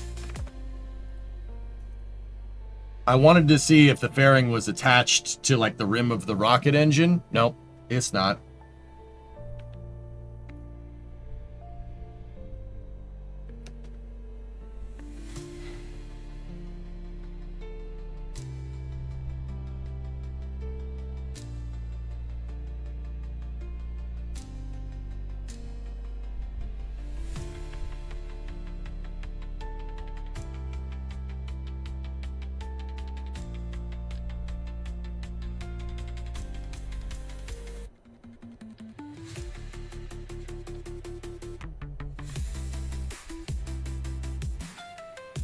Fine.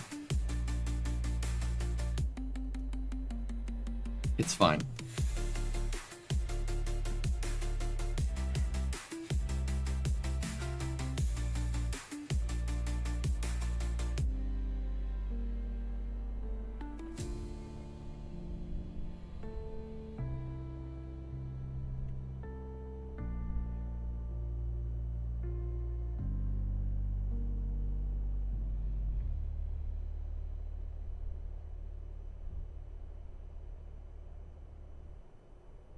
I mean, Alex, like, you know what, dude? You might be right, like, but that doesn't, like I said, that doesn't really make a lot of sense. Like, there's nothing here that says, like, I have a open-ended fairing, and the other one has an LVT 45 in it, and that's it. I gotta see this. Hold on, let me. Your engine center of mass is outside of the fairing. I don't know. I don't think so. We can test it.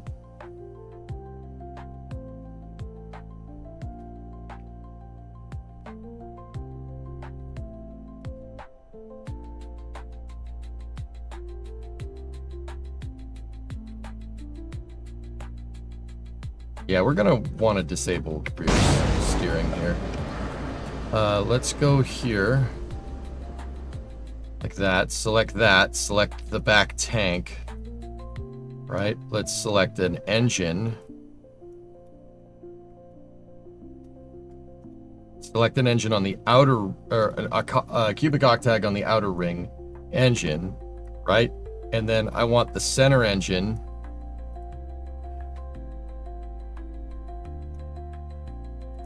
And then I want the cubic octag that's in line.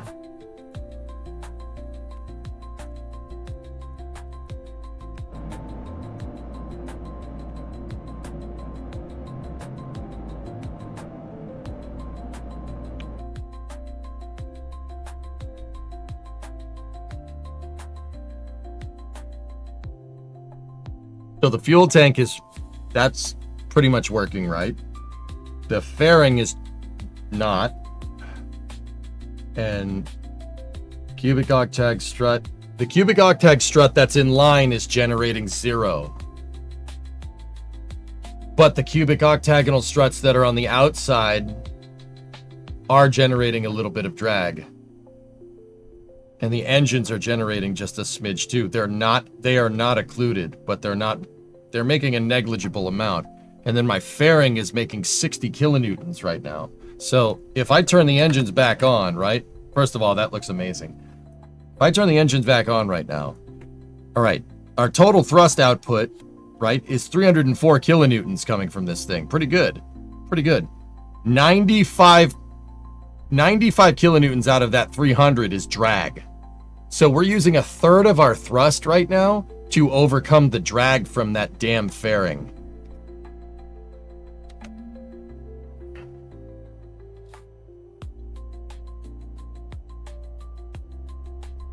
I don't want to, but we might need to plate it.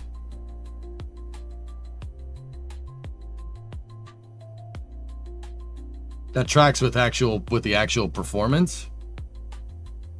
Yeah, for when we went up. Yeah, exactly.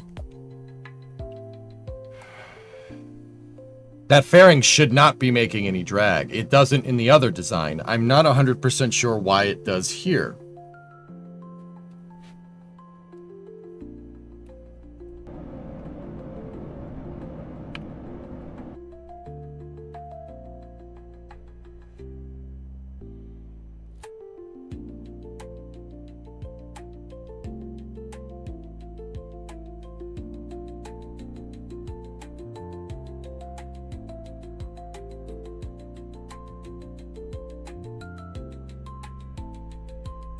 Oh, this thing's about to blow up, by the way. Man, that's a shame, because this certainly looks the part. I'm really hoping we could figure this out. Maybe it's because it's tapered and the other one isn't. Possible. Is the second stage payload fairing having the same issue?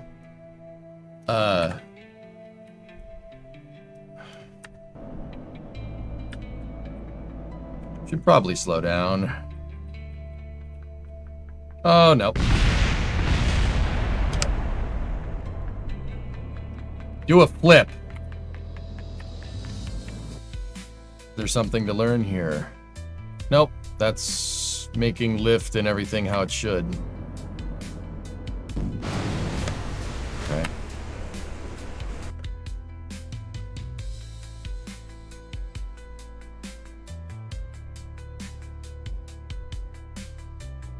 Yeah, Ox, I've made engine sections like this in the past, so I'm really wondering at this point what's the problem.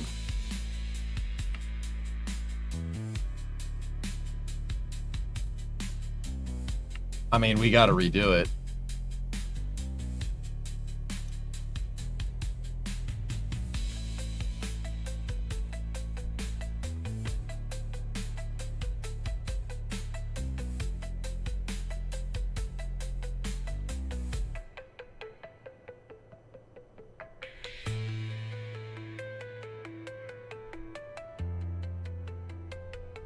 Is it a hierarchy issue? Shouldn't be. Does the nose cone attached to the fairing help?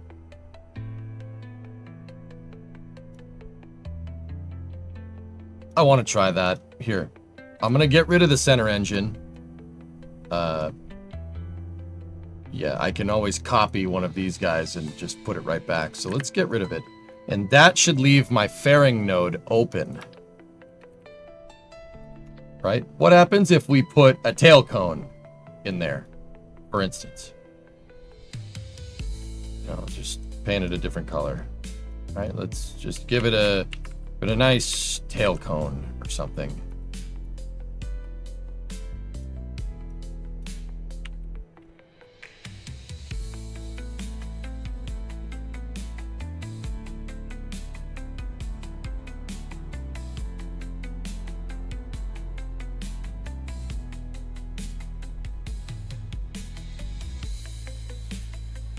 There's something. This is all we violated one of my old Kerbal build rules, and I just don't remember what it is. Should have written it down. Sorry. But we'll figure it out again. All right, so let's look at the tank. Let's look at the fairing, and let's look at one of the engines. Ready?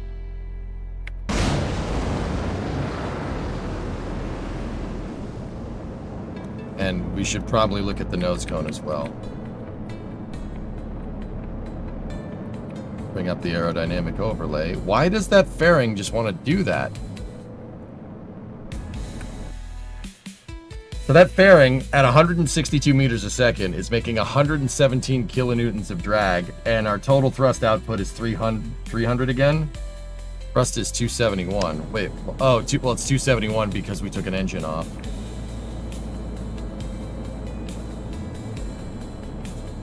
Nice.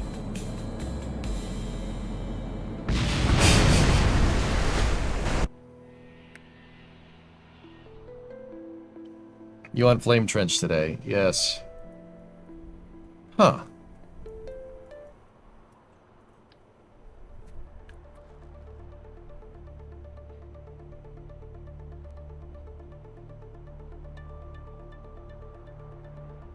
$204.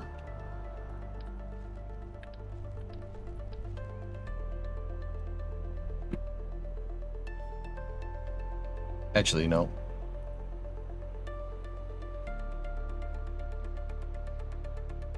Hold on a second, dudes.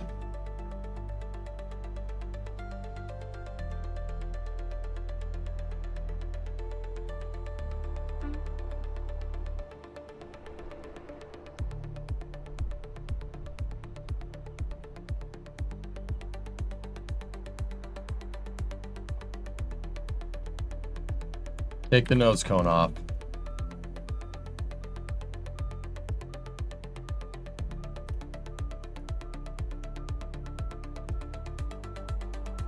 Beep, beep, take the flags out. Nose cone and the flags are out. Let's try this.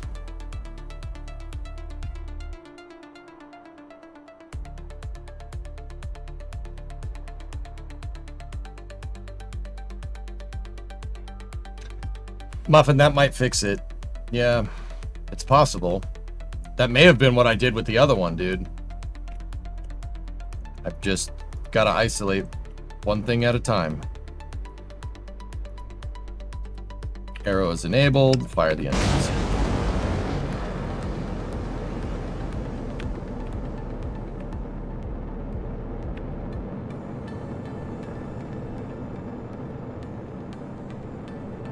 Okay, freeze it, tank.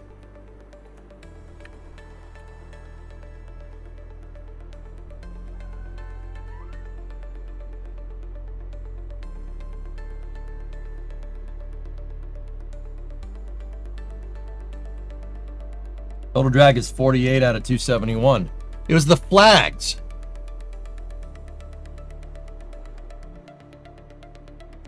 The flags. The flags inside of the fairing. The physics-less flags. I thought flags didn't have arrow. Yeah, they don't. Do you see arrow going off any of the other flags? But I guess if you put them in a fairing, it doesn't like that. Did you set the flags to the thick variant? No, I didn't. They were just flags. I've built flags into the back of vehicles like this before, but I suppose I've never done it in a fairing.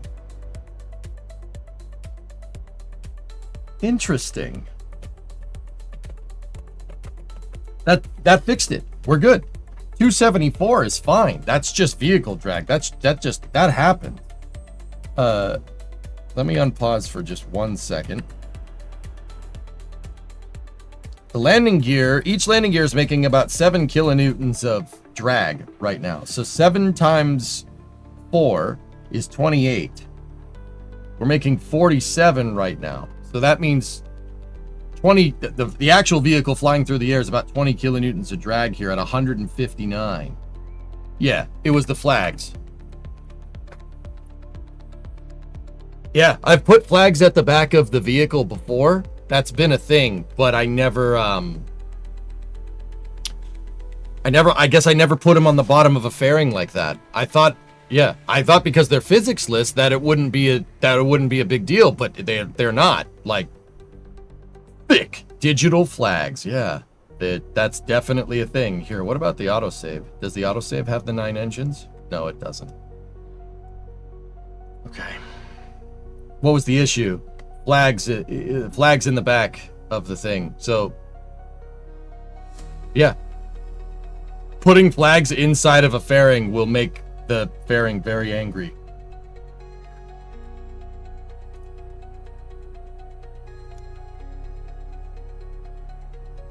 All right, so let me copy this.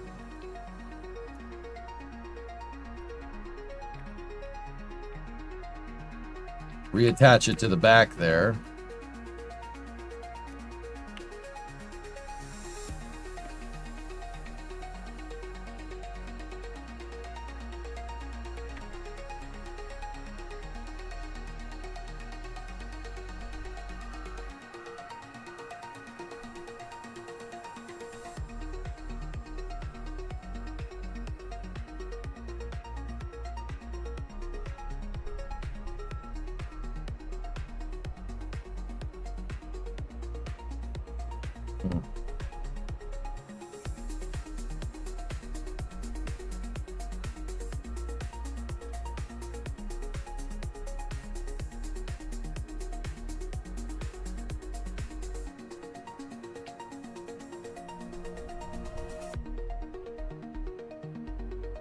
Fellas, do you remember when I put the flags in there originally and then I changed the fairing halves and it deleted the flags and then I put them back and then I deleted them again? Do you think that had something to do with it?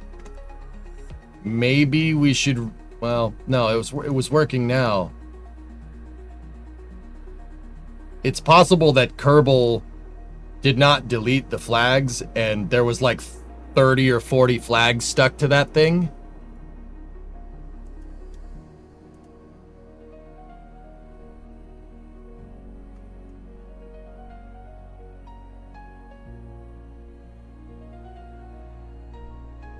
Huh. All right.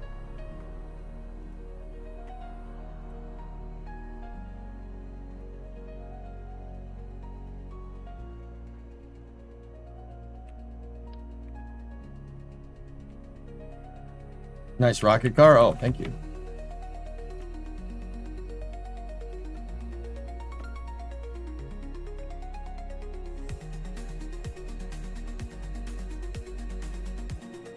Yeah, so, you know, add more wheels at the back. It's more stable this way.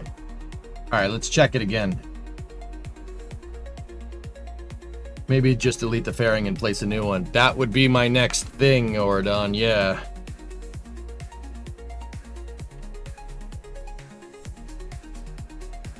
Yeah, I've never seen that before. That's never happened. Dude, guys, I have like 20,000 hours in this game. Never seen that happen before. My only Would you just go forward?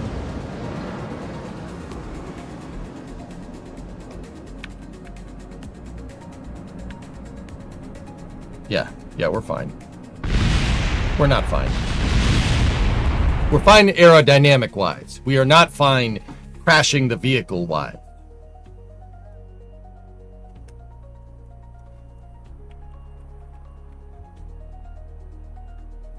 No, I know what it is. What's going on is that this is same vessel interaction is... The vehicle's not really particularly designed to be held up here. If I put these gears here, it'll probably work a little bit better. Probably a good test structure of the stage as well, so. We'll see if it bends at all. Does it matter if flags were attached to the tank and drag versus attaching to the plate and drag? You can attach them to the fairing. That all of them would have been attached to the plate.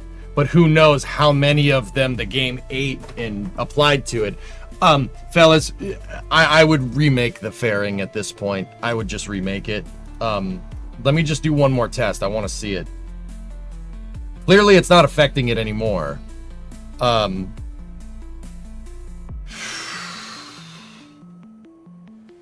Yeah, she ain't affecting it no more, but...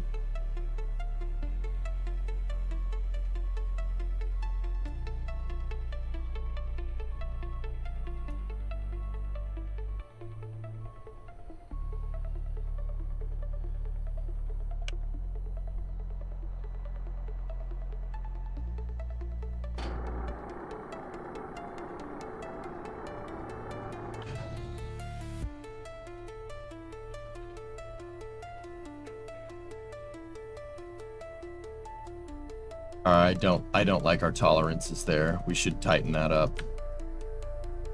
Anyway, all right, let's go here. Select that. Select the shell. And then I want some info on, that's the center spark.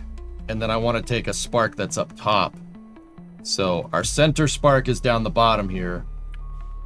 Other spark is up top. Let's go from here. Ready? Turn on the arrow overlay.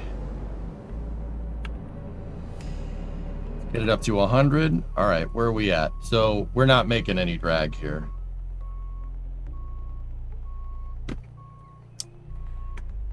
I'm going to shut that off.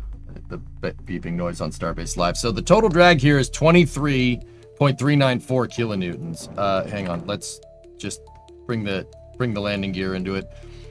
Each landing gear, the 4 landing gears that we have deployed are making 4 kilonewtons of drag each. So 4 times 4 is 16. So 16 of that total drag right there is being, 16 out of 28 is being made by the landing gear. And we have 304 at liftoff. We're good. This is fine. Now, my spark engines, they are generating a little bit of drag, which means they are not occluded by that fairing section. The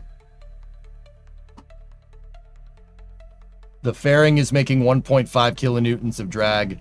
Fuel tank is making 0.65. That's all happy. Everything's happy in there. Let me just shut this off and hit the brakes.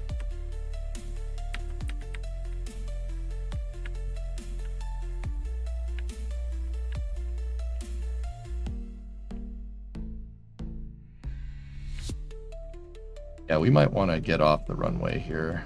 Oh boy, we're airborne. Yep, I'm flying through the air. That's not good. Cool.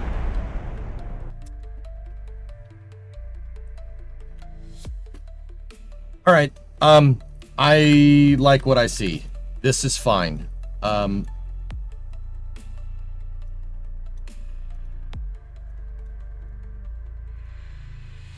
Tolerance is all up in here. Look pretty good. All right. Let's do a test flight. Let's see what this thing does now. Now I'm probably going to have to throttle back. This thing should get, like, it should smoke out of here. This thing should go like a missile. Like, to the point where, yeah, we'll probably have to worry about re-entry.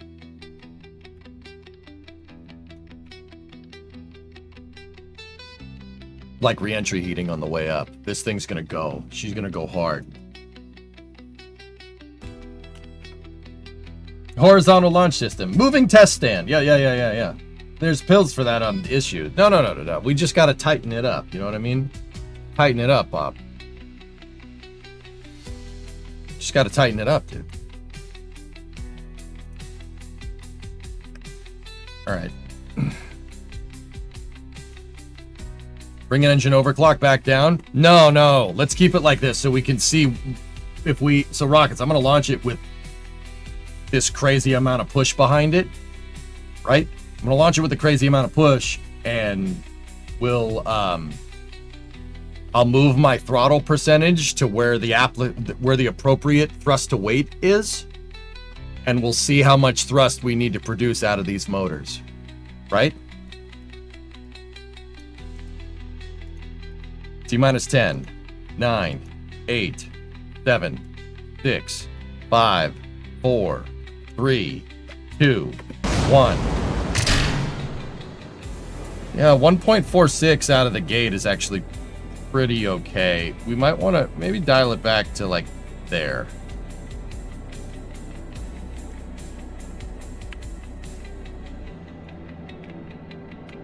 Okay, roll program. Roll program complete. Pitching over.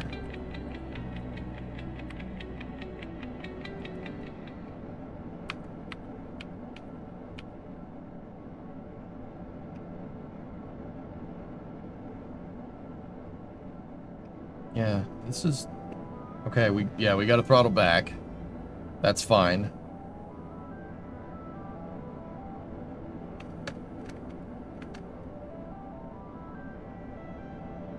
Keeping max, the dynamic pressure is at 13.2, and it's holding.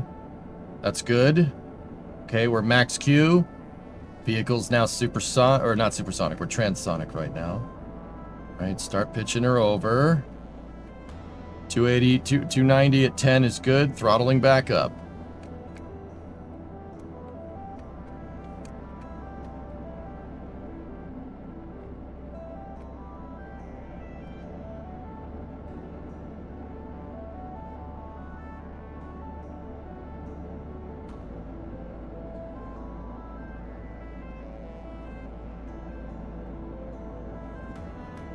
Everything's looking good here.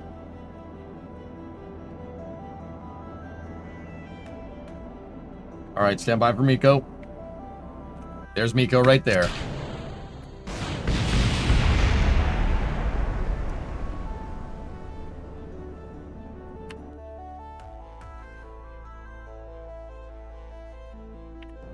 Yeah, something didn't go right with that, but that's, you know, fine.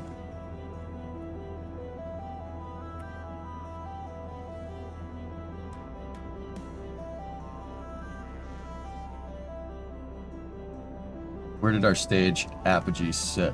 End up 63. All right, switch back over to that thing.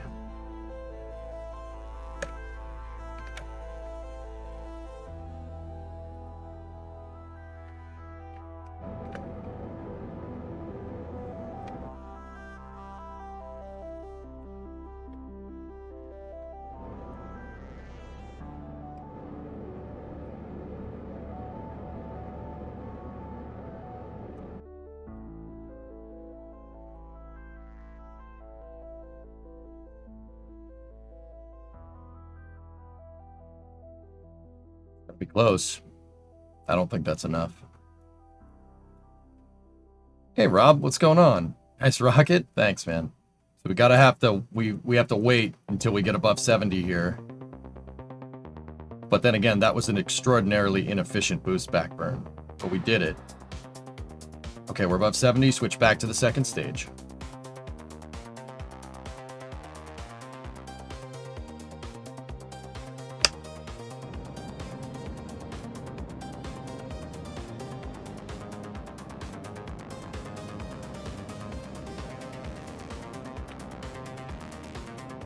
Stand by for fairing separation. Fairing separation confirmed. Now, that stage, if it goes below 25 kilometers, the Kraken's gonna take it. The game's just gonna assume it's debris and just delete it. We need to circularize this stage before that goes below 25, or else we lose the first stage. This is what I mean by, this is when I was saying we need to, I need to give this thing a little bit more than what I'm expecting for the first stage, because we need that extra fuel for boost back. But more importantly, I need that extra delta V in the first stage to make it so it can do that. It needs to get above 70. You don't get above 70, you can't switch back to your second stage, and then your second stage falls out of whack.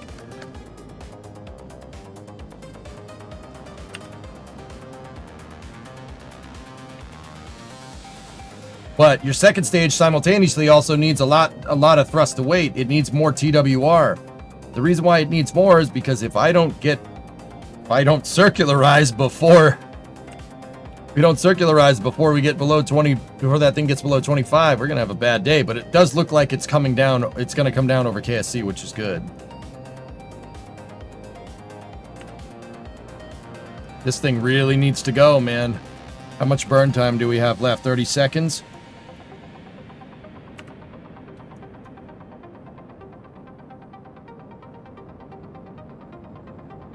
Paragee's almost there. 20 seconds of burn. We're not making it. She ain't making it. Not with this much payload. If it does, I'll be amazed. Nope. Maybe. Gonna make it?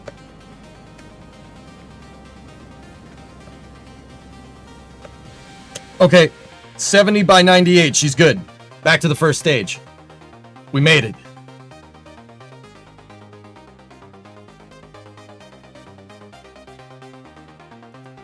Now this thing should aerodynamically stabilize, but we are coming in very, very fast, man. Oh boy. Buddy, you gotta slow down. Oh man.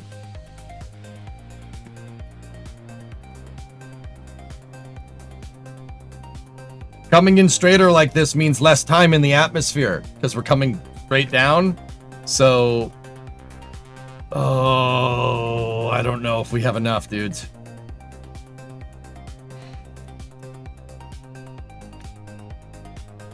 A parachute here would definitely be useful. All right. Suicide burn. Nope. Nope. We're dead. Okay. Okay. Not bad considering that boost back, that tumble and boost back was terrible. That was pretty good, man. All right, switch back to the second stage. Let's take a look and let's evaluate performance here. How much oomph does this thing have left? Nothing. Nothing. It can do 100 by 100, more or less. We have enough fuel to basically push us up to about 100 circular with 2.25 tons.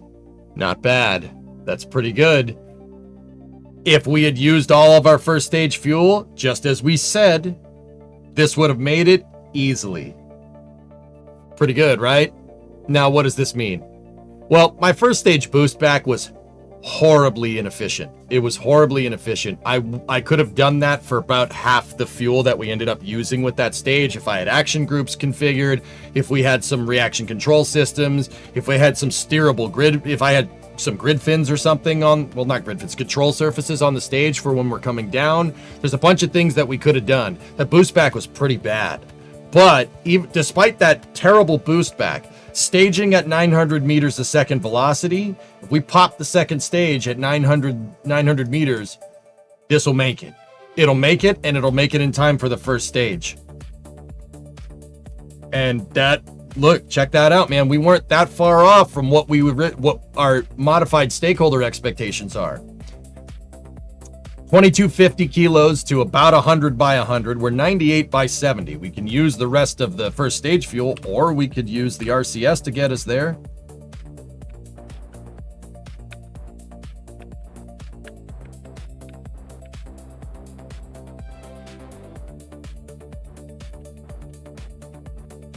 Right?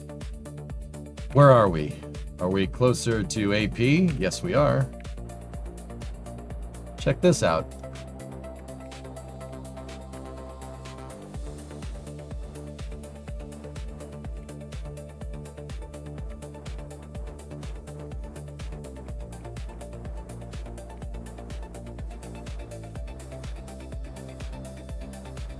You talk about the UFO getting hit by the missile yet? Smoke, I don't understand why people think this is a channel for talking about that, dude. I'm not gonna lie to you. I have no interest in talking about any of that. Like, when have you ever heard me talk about anything like that, dude? I deal with practical applications of spaceflight. What that is, I have no idea. And I don't really care to comment, dude, to be honest. I did watch it because somebody linked it yesterday. I don't know what that is. All I'm gonna say is that parallax with cameras can make things that look like they're flying through the air a lot differently than they actually are, man.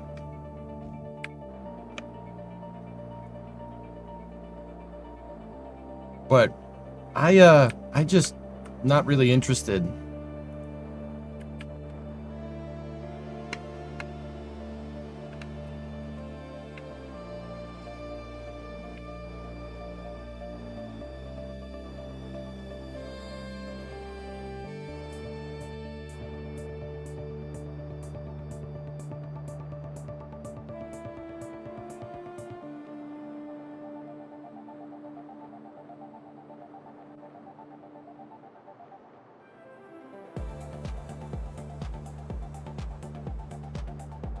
These margins are pretty close, but yeah, we'd have to optimize the trajectory. And we also had some problem with staging. Something got stuck when the decoupler went, but yeah. Here, I'm gonna transfer the fuel. into the stage. Just a little bit. I'm just going to put enough in there to deorbit us here. Hey, Pandaroo.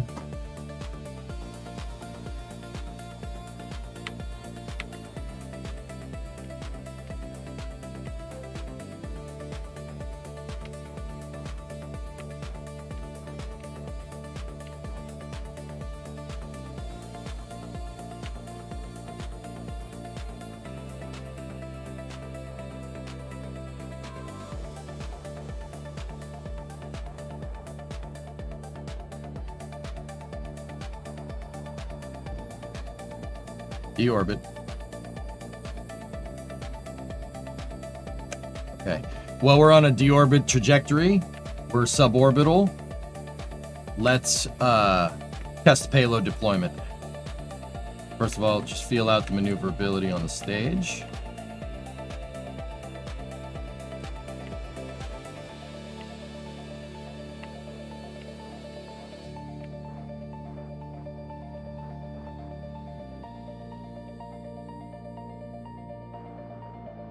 Cool.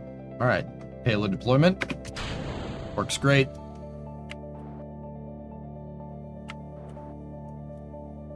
Just saying, whatever it's made out of has to be strong. Yeah, maybe.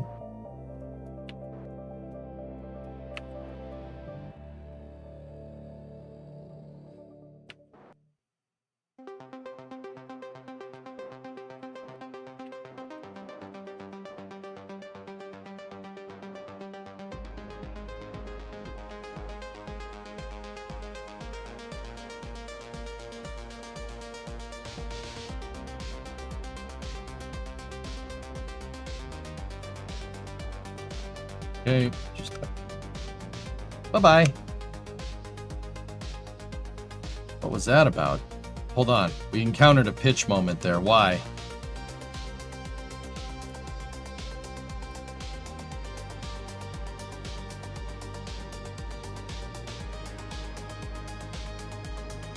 Oh, it's the asymmetry on the tank. Got it. All right, cool.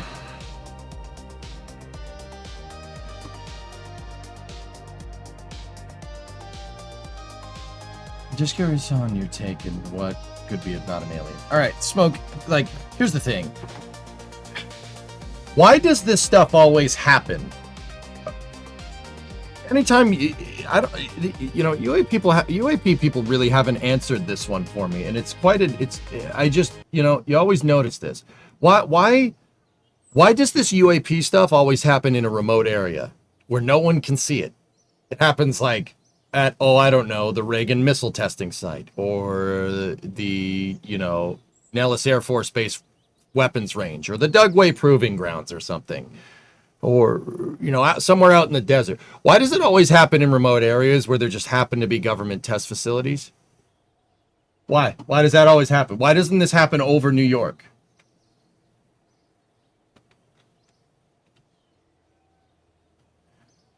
Right? Like, think about it, dude. Why does this always, why doesn't this happen over Europe?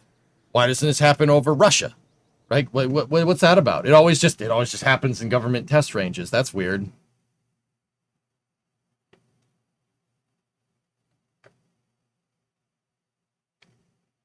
Aliens hate Yankees. Yeah, okay. Dude, whatever that is, it's probably ours. It's probably from humans, dude. Sorry, I hate to be that guy. Like, do I believe there's life out there? Sure. Absolutely. We should go find it. I always say that we should be the one finding it. I don't want Independence Day. I want Starship Troopers if we have to choose. I don't want them coming to us. That would be bad. I want to be the ones out there finding it. I want Star Trek, Prime Directive stuff. But, yeah. Like I said, this stuff always just kind of happens where nobody can see it. It's like, okay.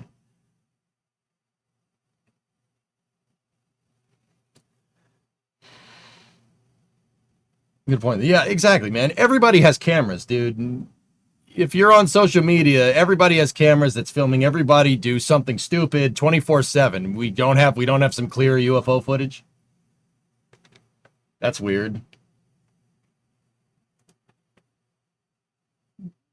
Rather, it's probably the military doing something. It's probably a weapon systems. Just yeah, it just happens to be out in the middle of the ocean where no one can find it. Like, and there just happened to be an F-18 just flying around there too. Like, all right, all right, sure. Hey, listen, that was good, man. We our test flights with the Wonton rocket seemed to be working pretty well. That was pretty good. That thing works good. We are going to have to simplify and add some lightness, I think. Those margins were close to our analysis. Our analysis was good. And they're close. Our analysis is good, and it's close to our stakeholder expectations. But it's not exact. We hit the mark kind of close, but I want a bullseye with what we're trying to do. It was close. That vehicle would have exceeded that vehicle would have actually overperformed if we weren't trying to reuse that stage. I might want to dial in the thrust on the first stage engines, and I'm also thinking maybe add a third or fourth engine to our second stage. Maybe 4 engines. But two did us right. 2 was good enough, but 2 was kind of close for my taste. Maybe a 3 engine variant. We'll think about it. Anyway, thank you guys for watching part 3. We will continue part 4 on Monday. Or actually, probably Tuesday. I want to play some cities on Monday, okay? Actually, hold up. Fellas, the next time we're going to game is on Monday. And we have till the 22nd to do Summer Car. Next week's going to have to be the Summer Car Marathon. It's got to be that way. Next week's the Summer Car Marathon. We're gonna end summer with playing Summer Car. 22nd is when summer ends. So yeah. Why? It's fall. It's not, but you know. Next week's gonna be all Summer Car, and then we'll play, I don't know, Stationeers for after hours. It's gonna be fun. But anyway, I will be back momentarily for the Flame Trench. On the YouTube side of things, guys, that's gonna do it for me for this week. I don't double stream Flame Trench on YouTube because it's gonna be on the NASA Spaceflight channel. I will give you guys the link over in YouTube for this. If you're on Twitch, you can just stay here.